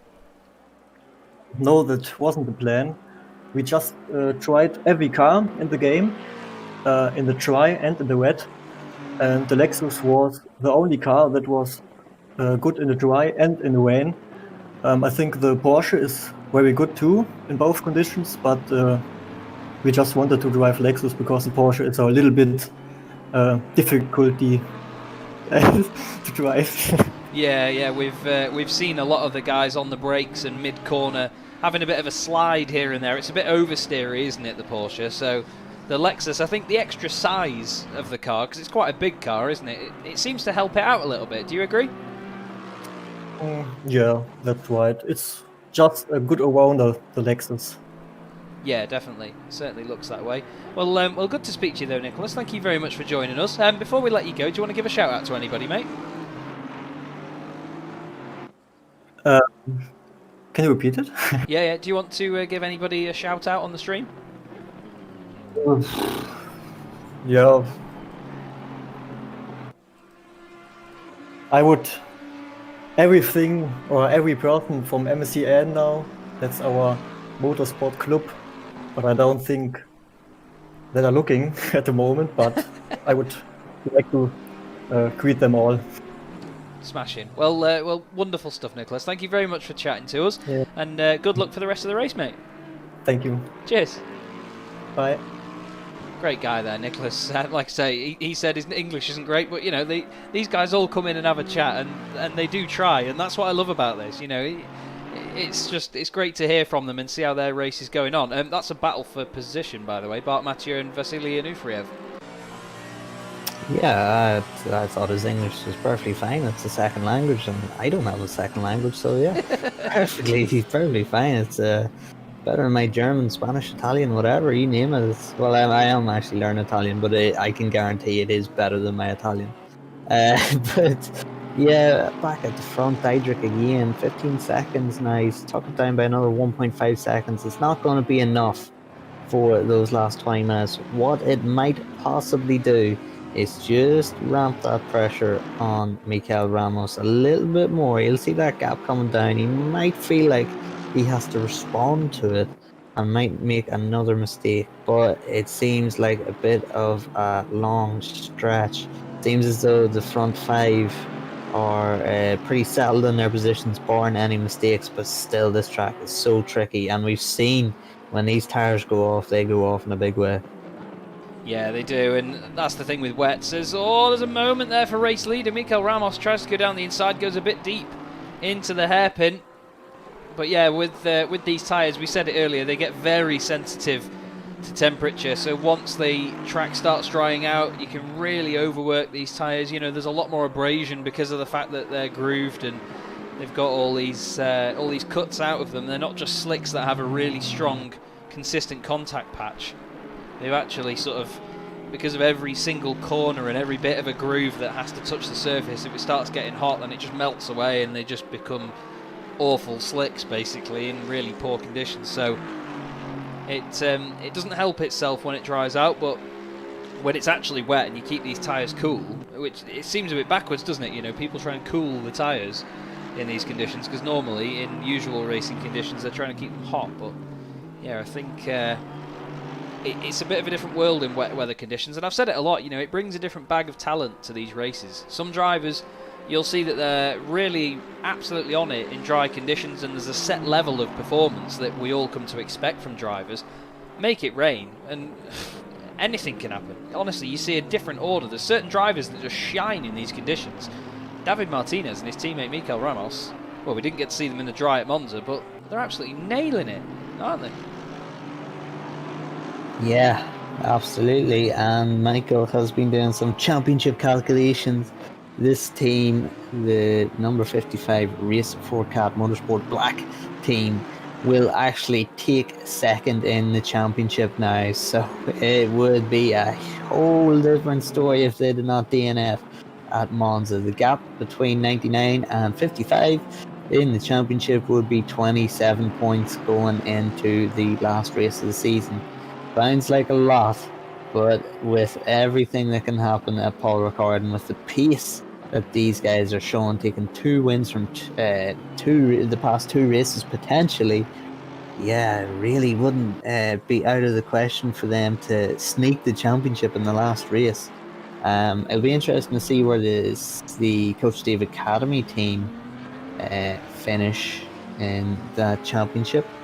Where they end up in these standings after the Nurburgring, because they are surely going to profit big time from second and third struggles. They are currently 5th in the championship, of course. So, yeah, Paul Ricard leaves it with plenty still to play for.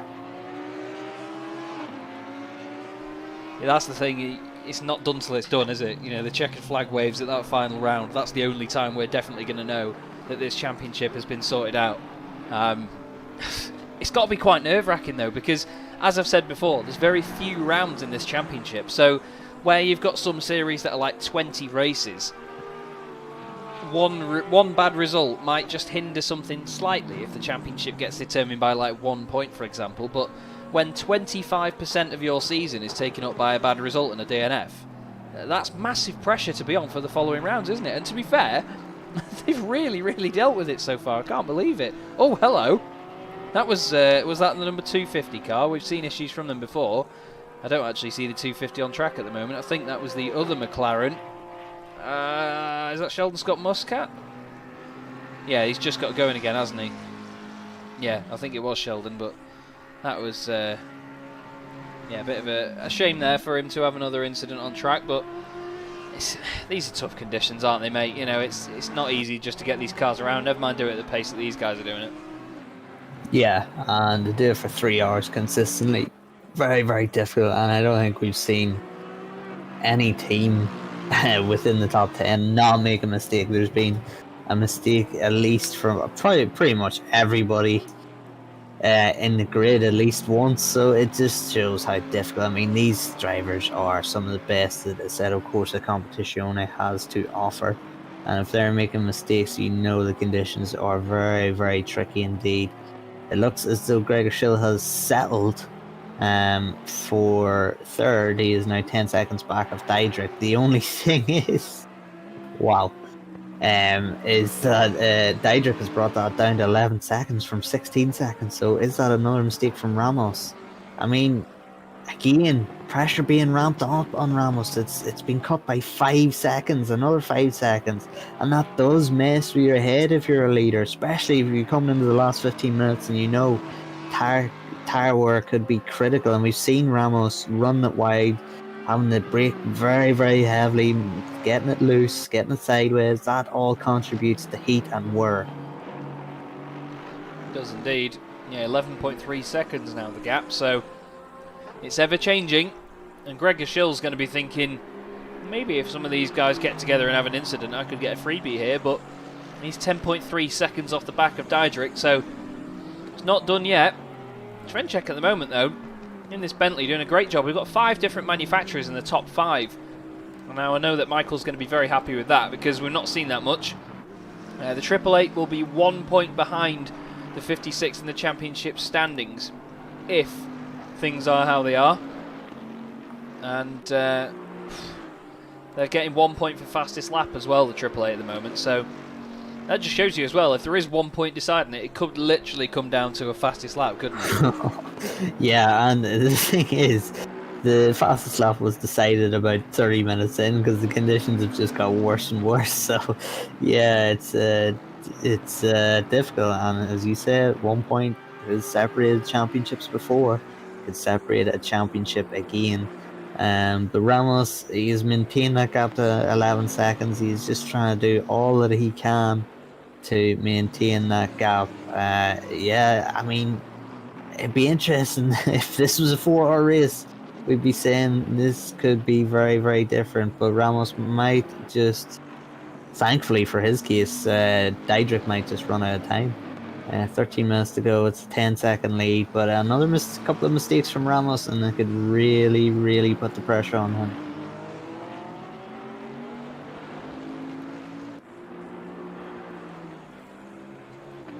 Oh, apologies there. I just had an issue with my microphone making a very strange noise. I'm not sure if you all heard that, but it's a very loud buzz all of a sudden, like static. So I just unplugged it and put it back in. Sorry about that. But yeah, this silver battle at the front's been very interesting, hasn't it? Because we've got a Lexus and 2 Bentleys. Literally, they're just postcodes, aren't they? Just fighting against each other, just rattling around inside that top 7. Or within the top 10, I should say. But it's been great. It really has. And we've got 2 Lexuses at the moment, don't forget, on for class wins. We've got the 253 of Paul Diedrich at the moment on for a class win in the silver class. And then the Pro-Am car, Jakub Jansky, on for a win as well. So it's just proof. That's all I can say it is. It's just proof. Really is, isn't it? Yeah, and there's 2 Lexuses on for 2 class wins. There's 2 Lexuses in the field.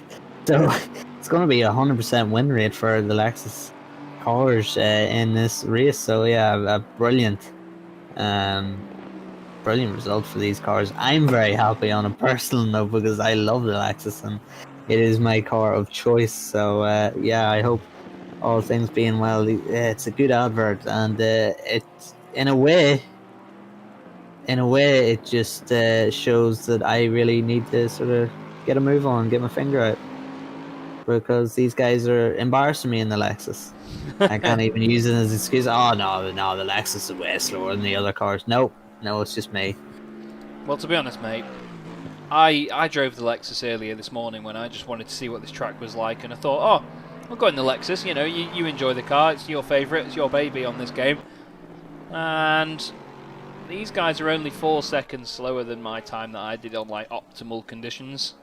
And I know that they were doing like 53s, weren't they? 54s earlier. And I was doing 59s in the dry. So yay for my pace. And I'm definitely not going to end up on a grid like this. And this is the thing. Those that can't do, talk about it. That's why I'm a commentator. I'm a terrible sim racer. So if you ever do see me on track, everybody, just get out of the way, and you know, just think you're probably safer just pulling out of the way before I have a massive accident on my own. But well, I'm just enjoying watching this Lexus go around though, because it's just it just looks so planted. It just looks like Jakub Jansky's just nursing this thing around. It's great. It really is. Just getting to your point about not making it onto this grid, we've actually seen in our more female racer series, we've seen some ladies that have started off 10 seconds off the pace of the quickest driver, and then end up over the course of only 2 races to be like, I don't know what, 5 seconds off. So 5-second improvement over the course of 2 races, rapid improvement. And we do, of course, in the sim grid have multiple splits for most series. We've splits for this Endurance Cup, splits for the Sprint Cup, and our one-off races like the GT4 Madness, we have 4 splits. So if you're new, if you're looking at these times going, oh no, I couldn't possibly compete with these guys, get into one of the lower splits and get some experience, and that's the only way you're going to progress, really. There's no better place to learn than under race situations, really. Yeah, that's it. You've got to just get on with it and just try. It's one of those things where some people learn best by just doing, and I think that's probably one of the best things with sim racing. You can do lap after lap after lap on your own and not really gain any improvement from it, and then on the other hand, you can sometimes get on track and think, I'll just get myself in a race scenario, and it'd be a bit frustrating because it depends on who you race with, doesn't it? If you don't really get a chance to put any laps in or race door to door and you just get taken out with an incident straight away, then, you know, you could probably get frustrated and just think, well, I'm not going to race against you. You know, I could never learn, but there's definitely a balance with it, and I think that a lot of the time when you're in a league or within a community where you end up racing against the same drivers quite often, it's better because you get to learn which drivers you can race closely with, which you maybe need to give a little bit more room to, who's quicker than you, who's slower than you, what sort of targets you can set yourself. And it's one of the beautiful things about organisations and, you know, communities like the SimGrid. A lot of these drivers race each other week in, week out, and they get to know, and it makes the racing more exciting for us guys in the commentary box and for all the viewers at home as well. So long may it continue, because it's certainly brilliant to watch. And like I say, everybody, or like Connall said as well, you sometimes just need to get in that race scenario and just crack on with it. If you are thinking about getting involved, head over to thesimgrid.com, check on what is going on and what series are coming up, and just try and get yourself involved. Honestly, just dive in. You don't really lose anything by doing it other than the time that you put in, but you know, it's going to be time that you have sim racing and with some of the best drivers in a set of Corsa Competizione. So do get involved, guys, because it is definitely worth it. Anyway, 8 minutes to go, Connall. That's come around quick. It really has. It always does. I mean, I remember our first 3 hours.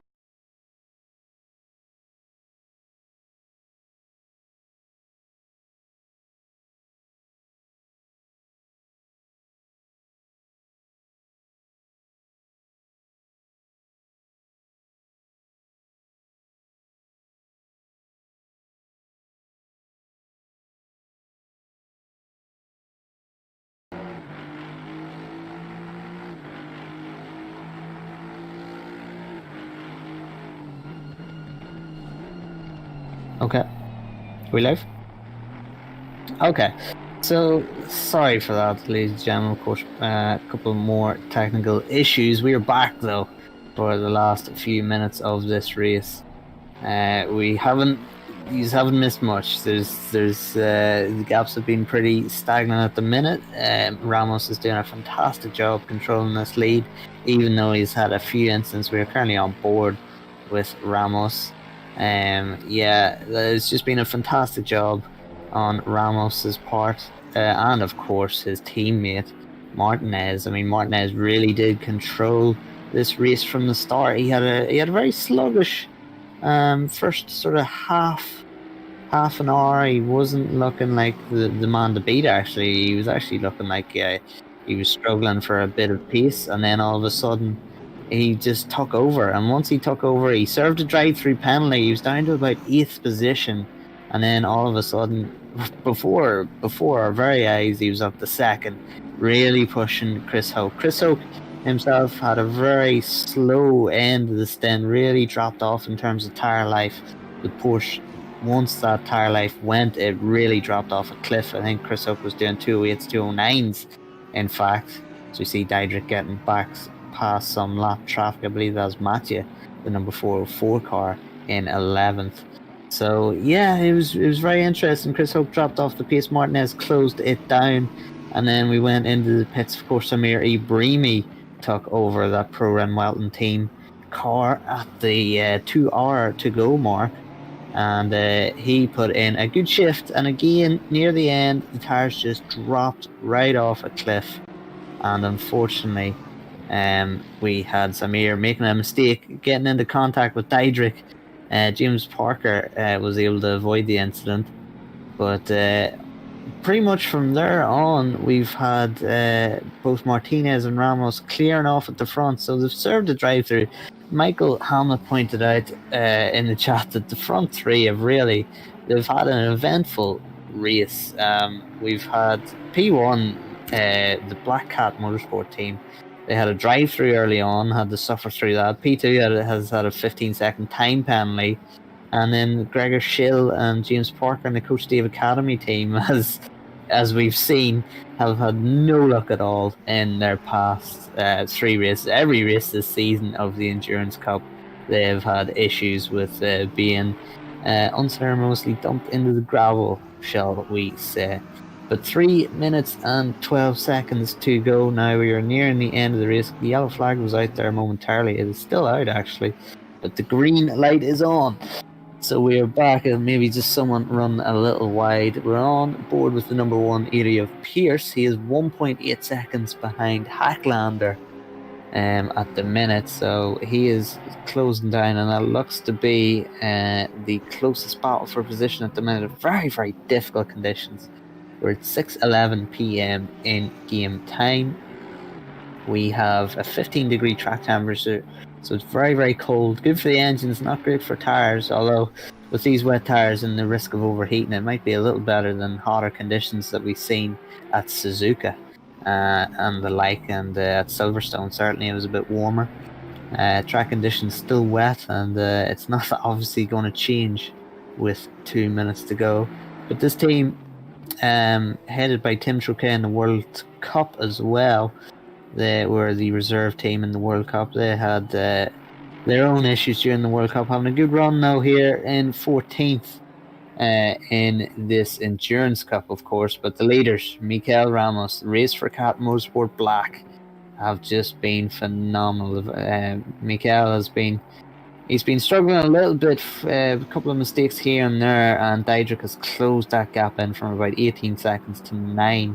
It did go down to 8 seconds there a couple of laps ago, but Ramos has responded. Maybe Diedrich has actually just dropped off the pace. He realised with a couple of minutes to go he isn't going to close 9 seconds on this leading car, and has maybe just admitted defeat in this one. But it isn't really a defeat in terms of the championship, because Diedrich will win the silver class standings, and Ramos will win the pro standings. Elsewhere, Jansky, the Lexus, is going to win. It looks as though he's going to win the Pro-Am class, and that'll be good for their championship. It's been a tough ordeal at the start for the championship leaders in the Pro-Am class, the Madhouse Racing NA. Of course, they were first, Monza and Silverstone. So second in the championship, the Czech RailCup.com team, they were fourth in Monza and second in Silverstone. They are second in the championship as it stands, 26 points behind.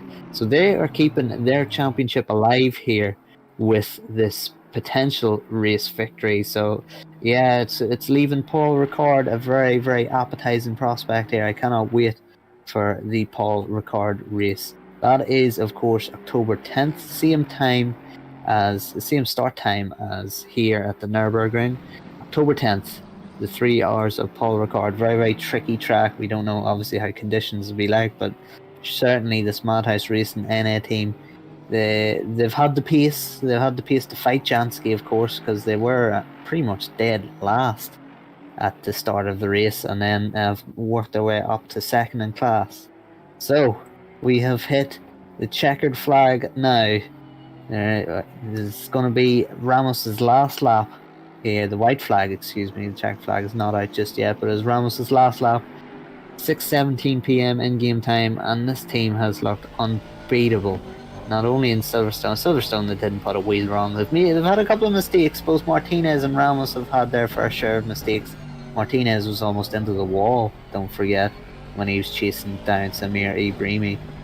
So it hasn't been all plain sailing, but Ramos has really fought back and done well to compose himself. The gap is down to 7.7 seconds. That will not matter. Ramos is very clearly taking it easy, or easier, in this last lap, just bringing it home. He has that big buffer behind him to Diedrich. Diedrich, of course, having a great run, second overall, first in silver class. So a really, really important victory for them. They are 8th in the championship, 22 points off the championship lead. Not anymore though. They're going to take a big chunk out and really move themselves up in that silver championship. So Miguel Ramos, he comes into the final chicane, coming into the last corner. The Race for Cat Motorsport Black team again wins at Silverstone, and once they navigate this corner, they're going to win again at the Nurburgring, and are going to be surely favourites for Paul Ricard. Miguel Ramos with the victory. He backed it off a lot there, 204.2 or 204.002. Number 55 car taking a convincing victory. Diedrich with a brilliant second place overall in silver class, first silver class, the winner of the silver class, Gregor Schill, as we do a nice wee celebratory slide there. Gregor Schill comes home in third in what is just a fantastic recovery there after being pretty much dead last at the start of the race. That is their personal best finish of the season. It was 6th in Monza previously.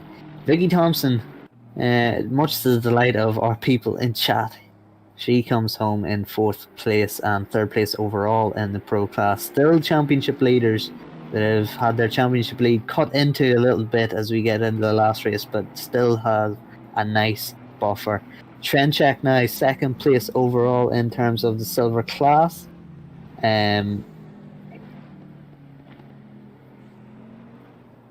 Yeah, I am looking at the stream.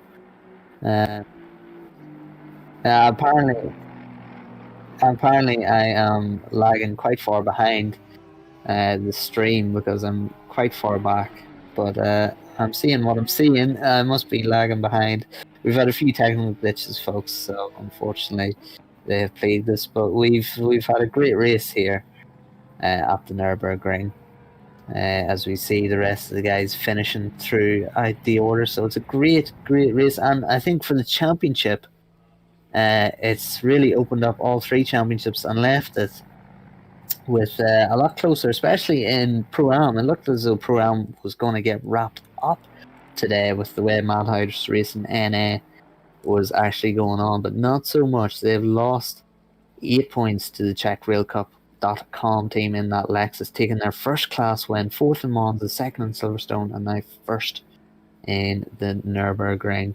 Madhouse Racing going to have to settle for 2nd, but realistically, in terms of consistency, first, 2nd, that is great for an endurance cup. And we get, of course, the silver class, which is ridiculously close. I mean, I think 5 or 6 teams can still win the championship that are going into Paul Ricard. If you're a Pro-Am Welton team, you'll be disappointed, but not too disappointed. I mean, it really was a race of attrition there at the Nurburgring. Tricky conditions. You won't be too satisfied, but at the same time, it could have gone a lot worse to be 3rd overall, or excuse me, 3rd in class, and really take huge amount of points off 2nd in the championship, or what was 2nd in the championship, the number 991 car. They had their own issues and unfortunately had the DNF. And we've seen with the race for Cat Team how crucial not DNFing in this series is.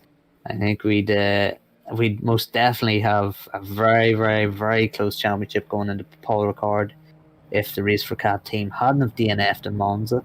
We don't know quite where they would have been in Monza had they not DNF, but certainly it would have been a lot closer at the sharp end if they'd got even some points, because not only do you get points for finishing in the top few order, you get points for finishing last in your series. So yeah, it's worthwhile to just keep plugging away and try your best not to actually DNF. We've got a couple of drivers waiting to interview here. We've got Gregor Schill and James Parker. It'd be interesting actually to get them in because they were the 2 drivers, of course.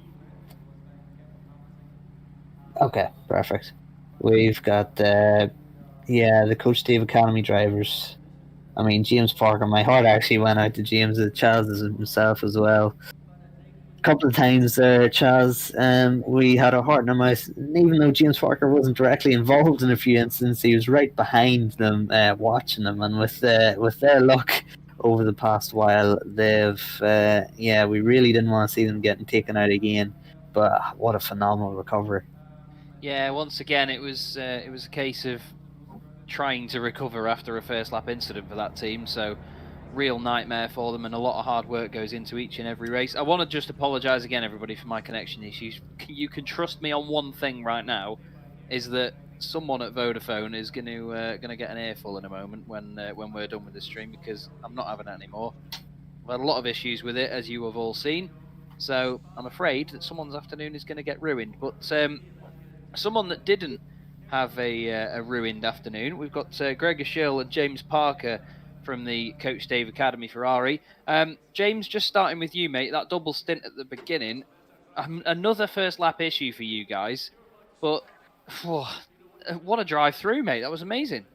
We'll have some good luck eventually, won't we? I mean, we will eventually. I keep telling myself this every single round. Yeah, I did have my head in my hands again on lap one. And we prayed for the rain, so we were never going to have a chance in the dry. But in the wet, we knew the car was really fast, like really fast. So yeah, a couple of sketchy moments, a couple of forceful overtakes I had to do to kind of not lose time early on, and it put us in good stead. I really enjoyed it. I could have done all 3 hours, to be fair. The car felt really good, and Gregor did a great job in the final stint to bring it home, and obviously our first podium. So yeah, very happy. And Gregor, you must have been having a bit of a laugh in the Ferrari almost throughout the sort of the end part of that race, because while the conditions were getting worse and worse, your pace seemed to be quite consistent. Yeah, I had a very consistent pace, I have to say. The car felt incredible great. It was so nice to drive. No oversteer, no understeer. Very good behavior everywhere.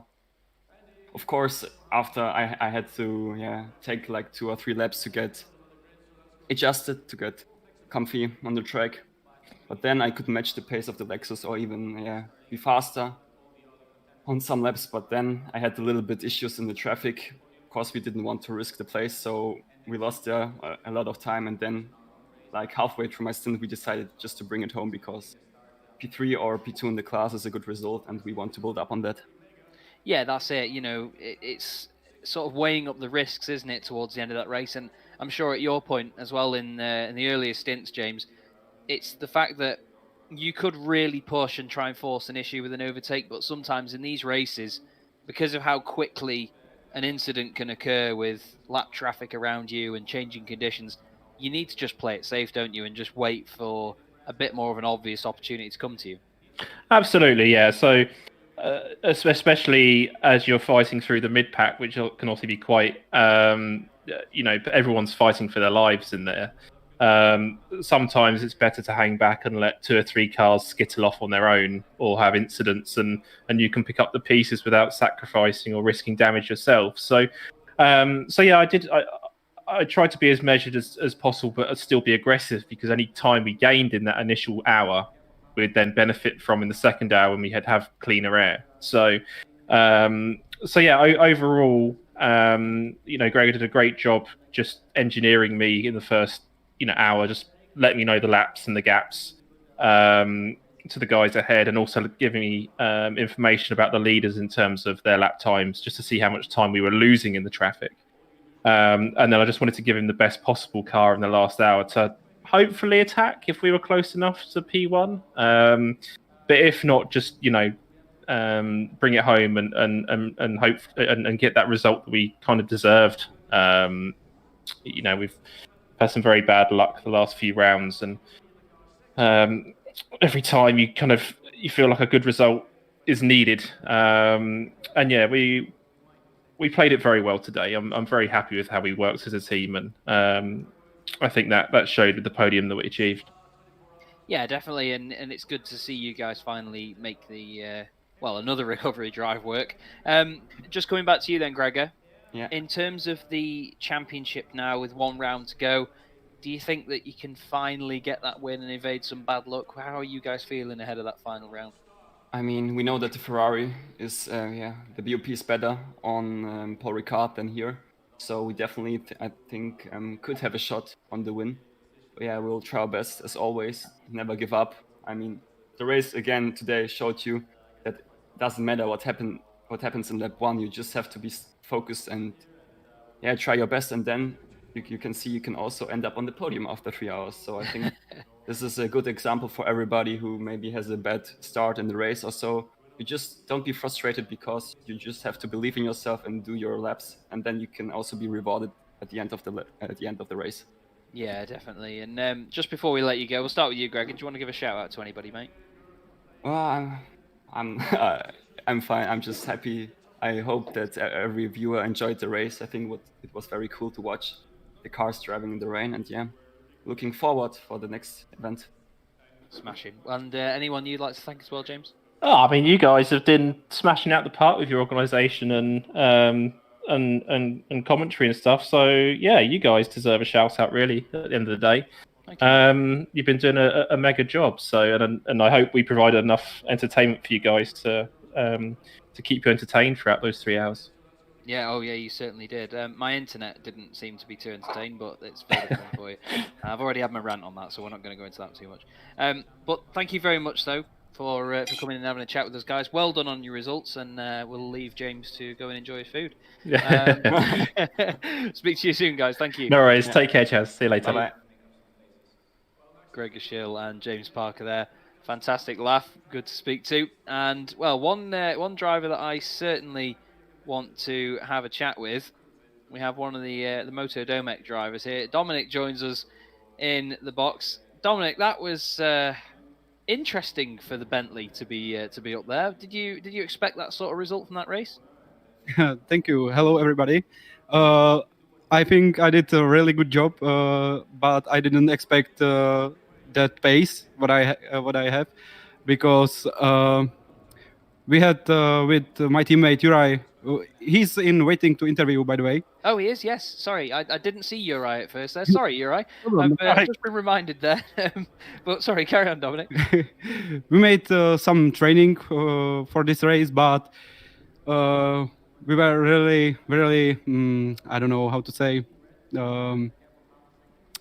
not too strong. Mm-hmm.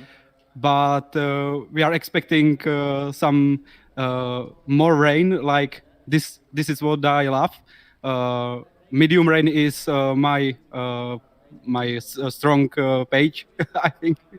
Yeah. And I was just flying on the track. I had great pace in second stint, and just on the last at the end of my stint, I just made some I think one how to say mistake. Yeah, mistake. But I was pretty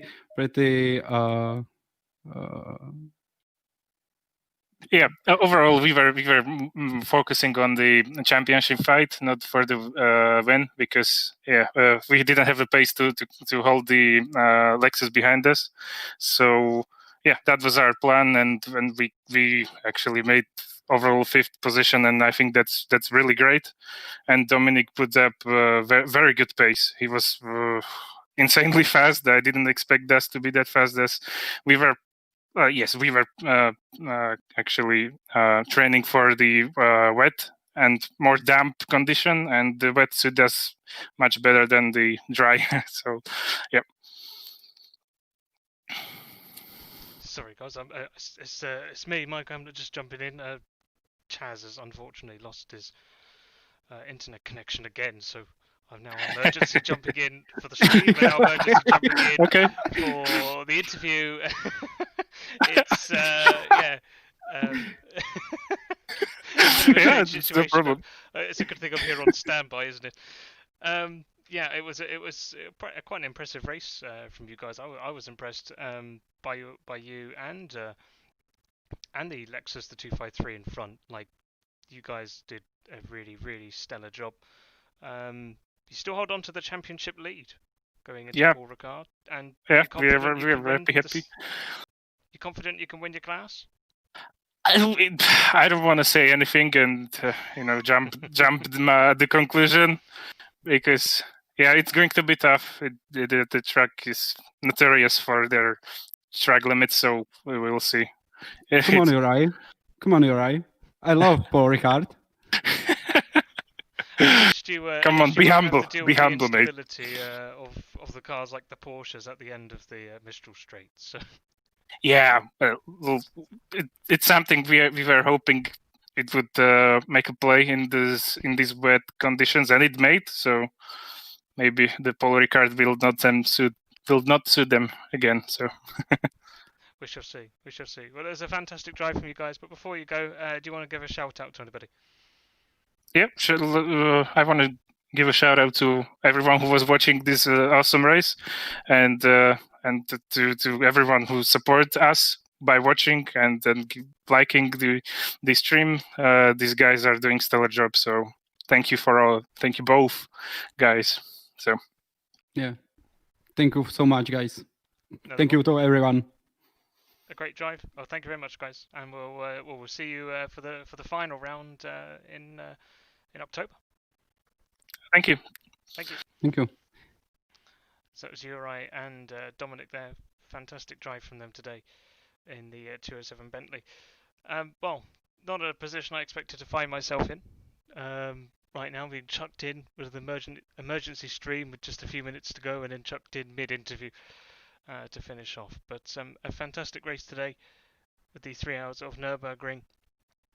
Round 3 of the SimGrid Endurance Cup. The finale will come next month. We head to Paul Ricard on the second Saturday of October. That's the 10th of October. The SimGrid Endurance Cup finale, 3 hours of Paul Ricard. Our next stream here at the SimGrid will be the final of the More Female Racers powered by the SimGrid. That will be held on this coming Wednesday, 7:30 p.m. UK time or 8:30 Central European time. That's the final round, 90 minutes of Laguna Seca, and then the day after that, if one finale isn't enough, we have a second one with the final of the SimGrid Pro Sprint Cup. That at the same time, 7:30 UK or 8:30 Central European time. The final of the Sprint Cup at Zandvoort. But for now, I want to thank all our drivers who took part in this series, in this racing today, in both Sprint 1 and also our non-stream Split 2. Thank you to all our viewers, our new subscribers. Thank you to everyone who dropped a like and subscribe throughout the day. And we will see you next time.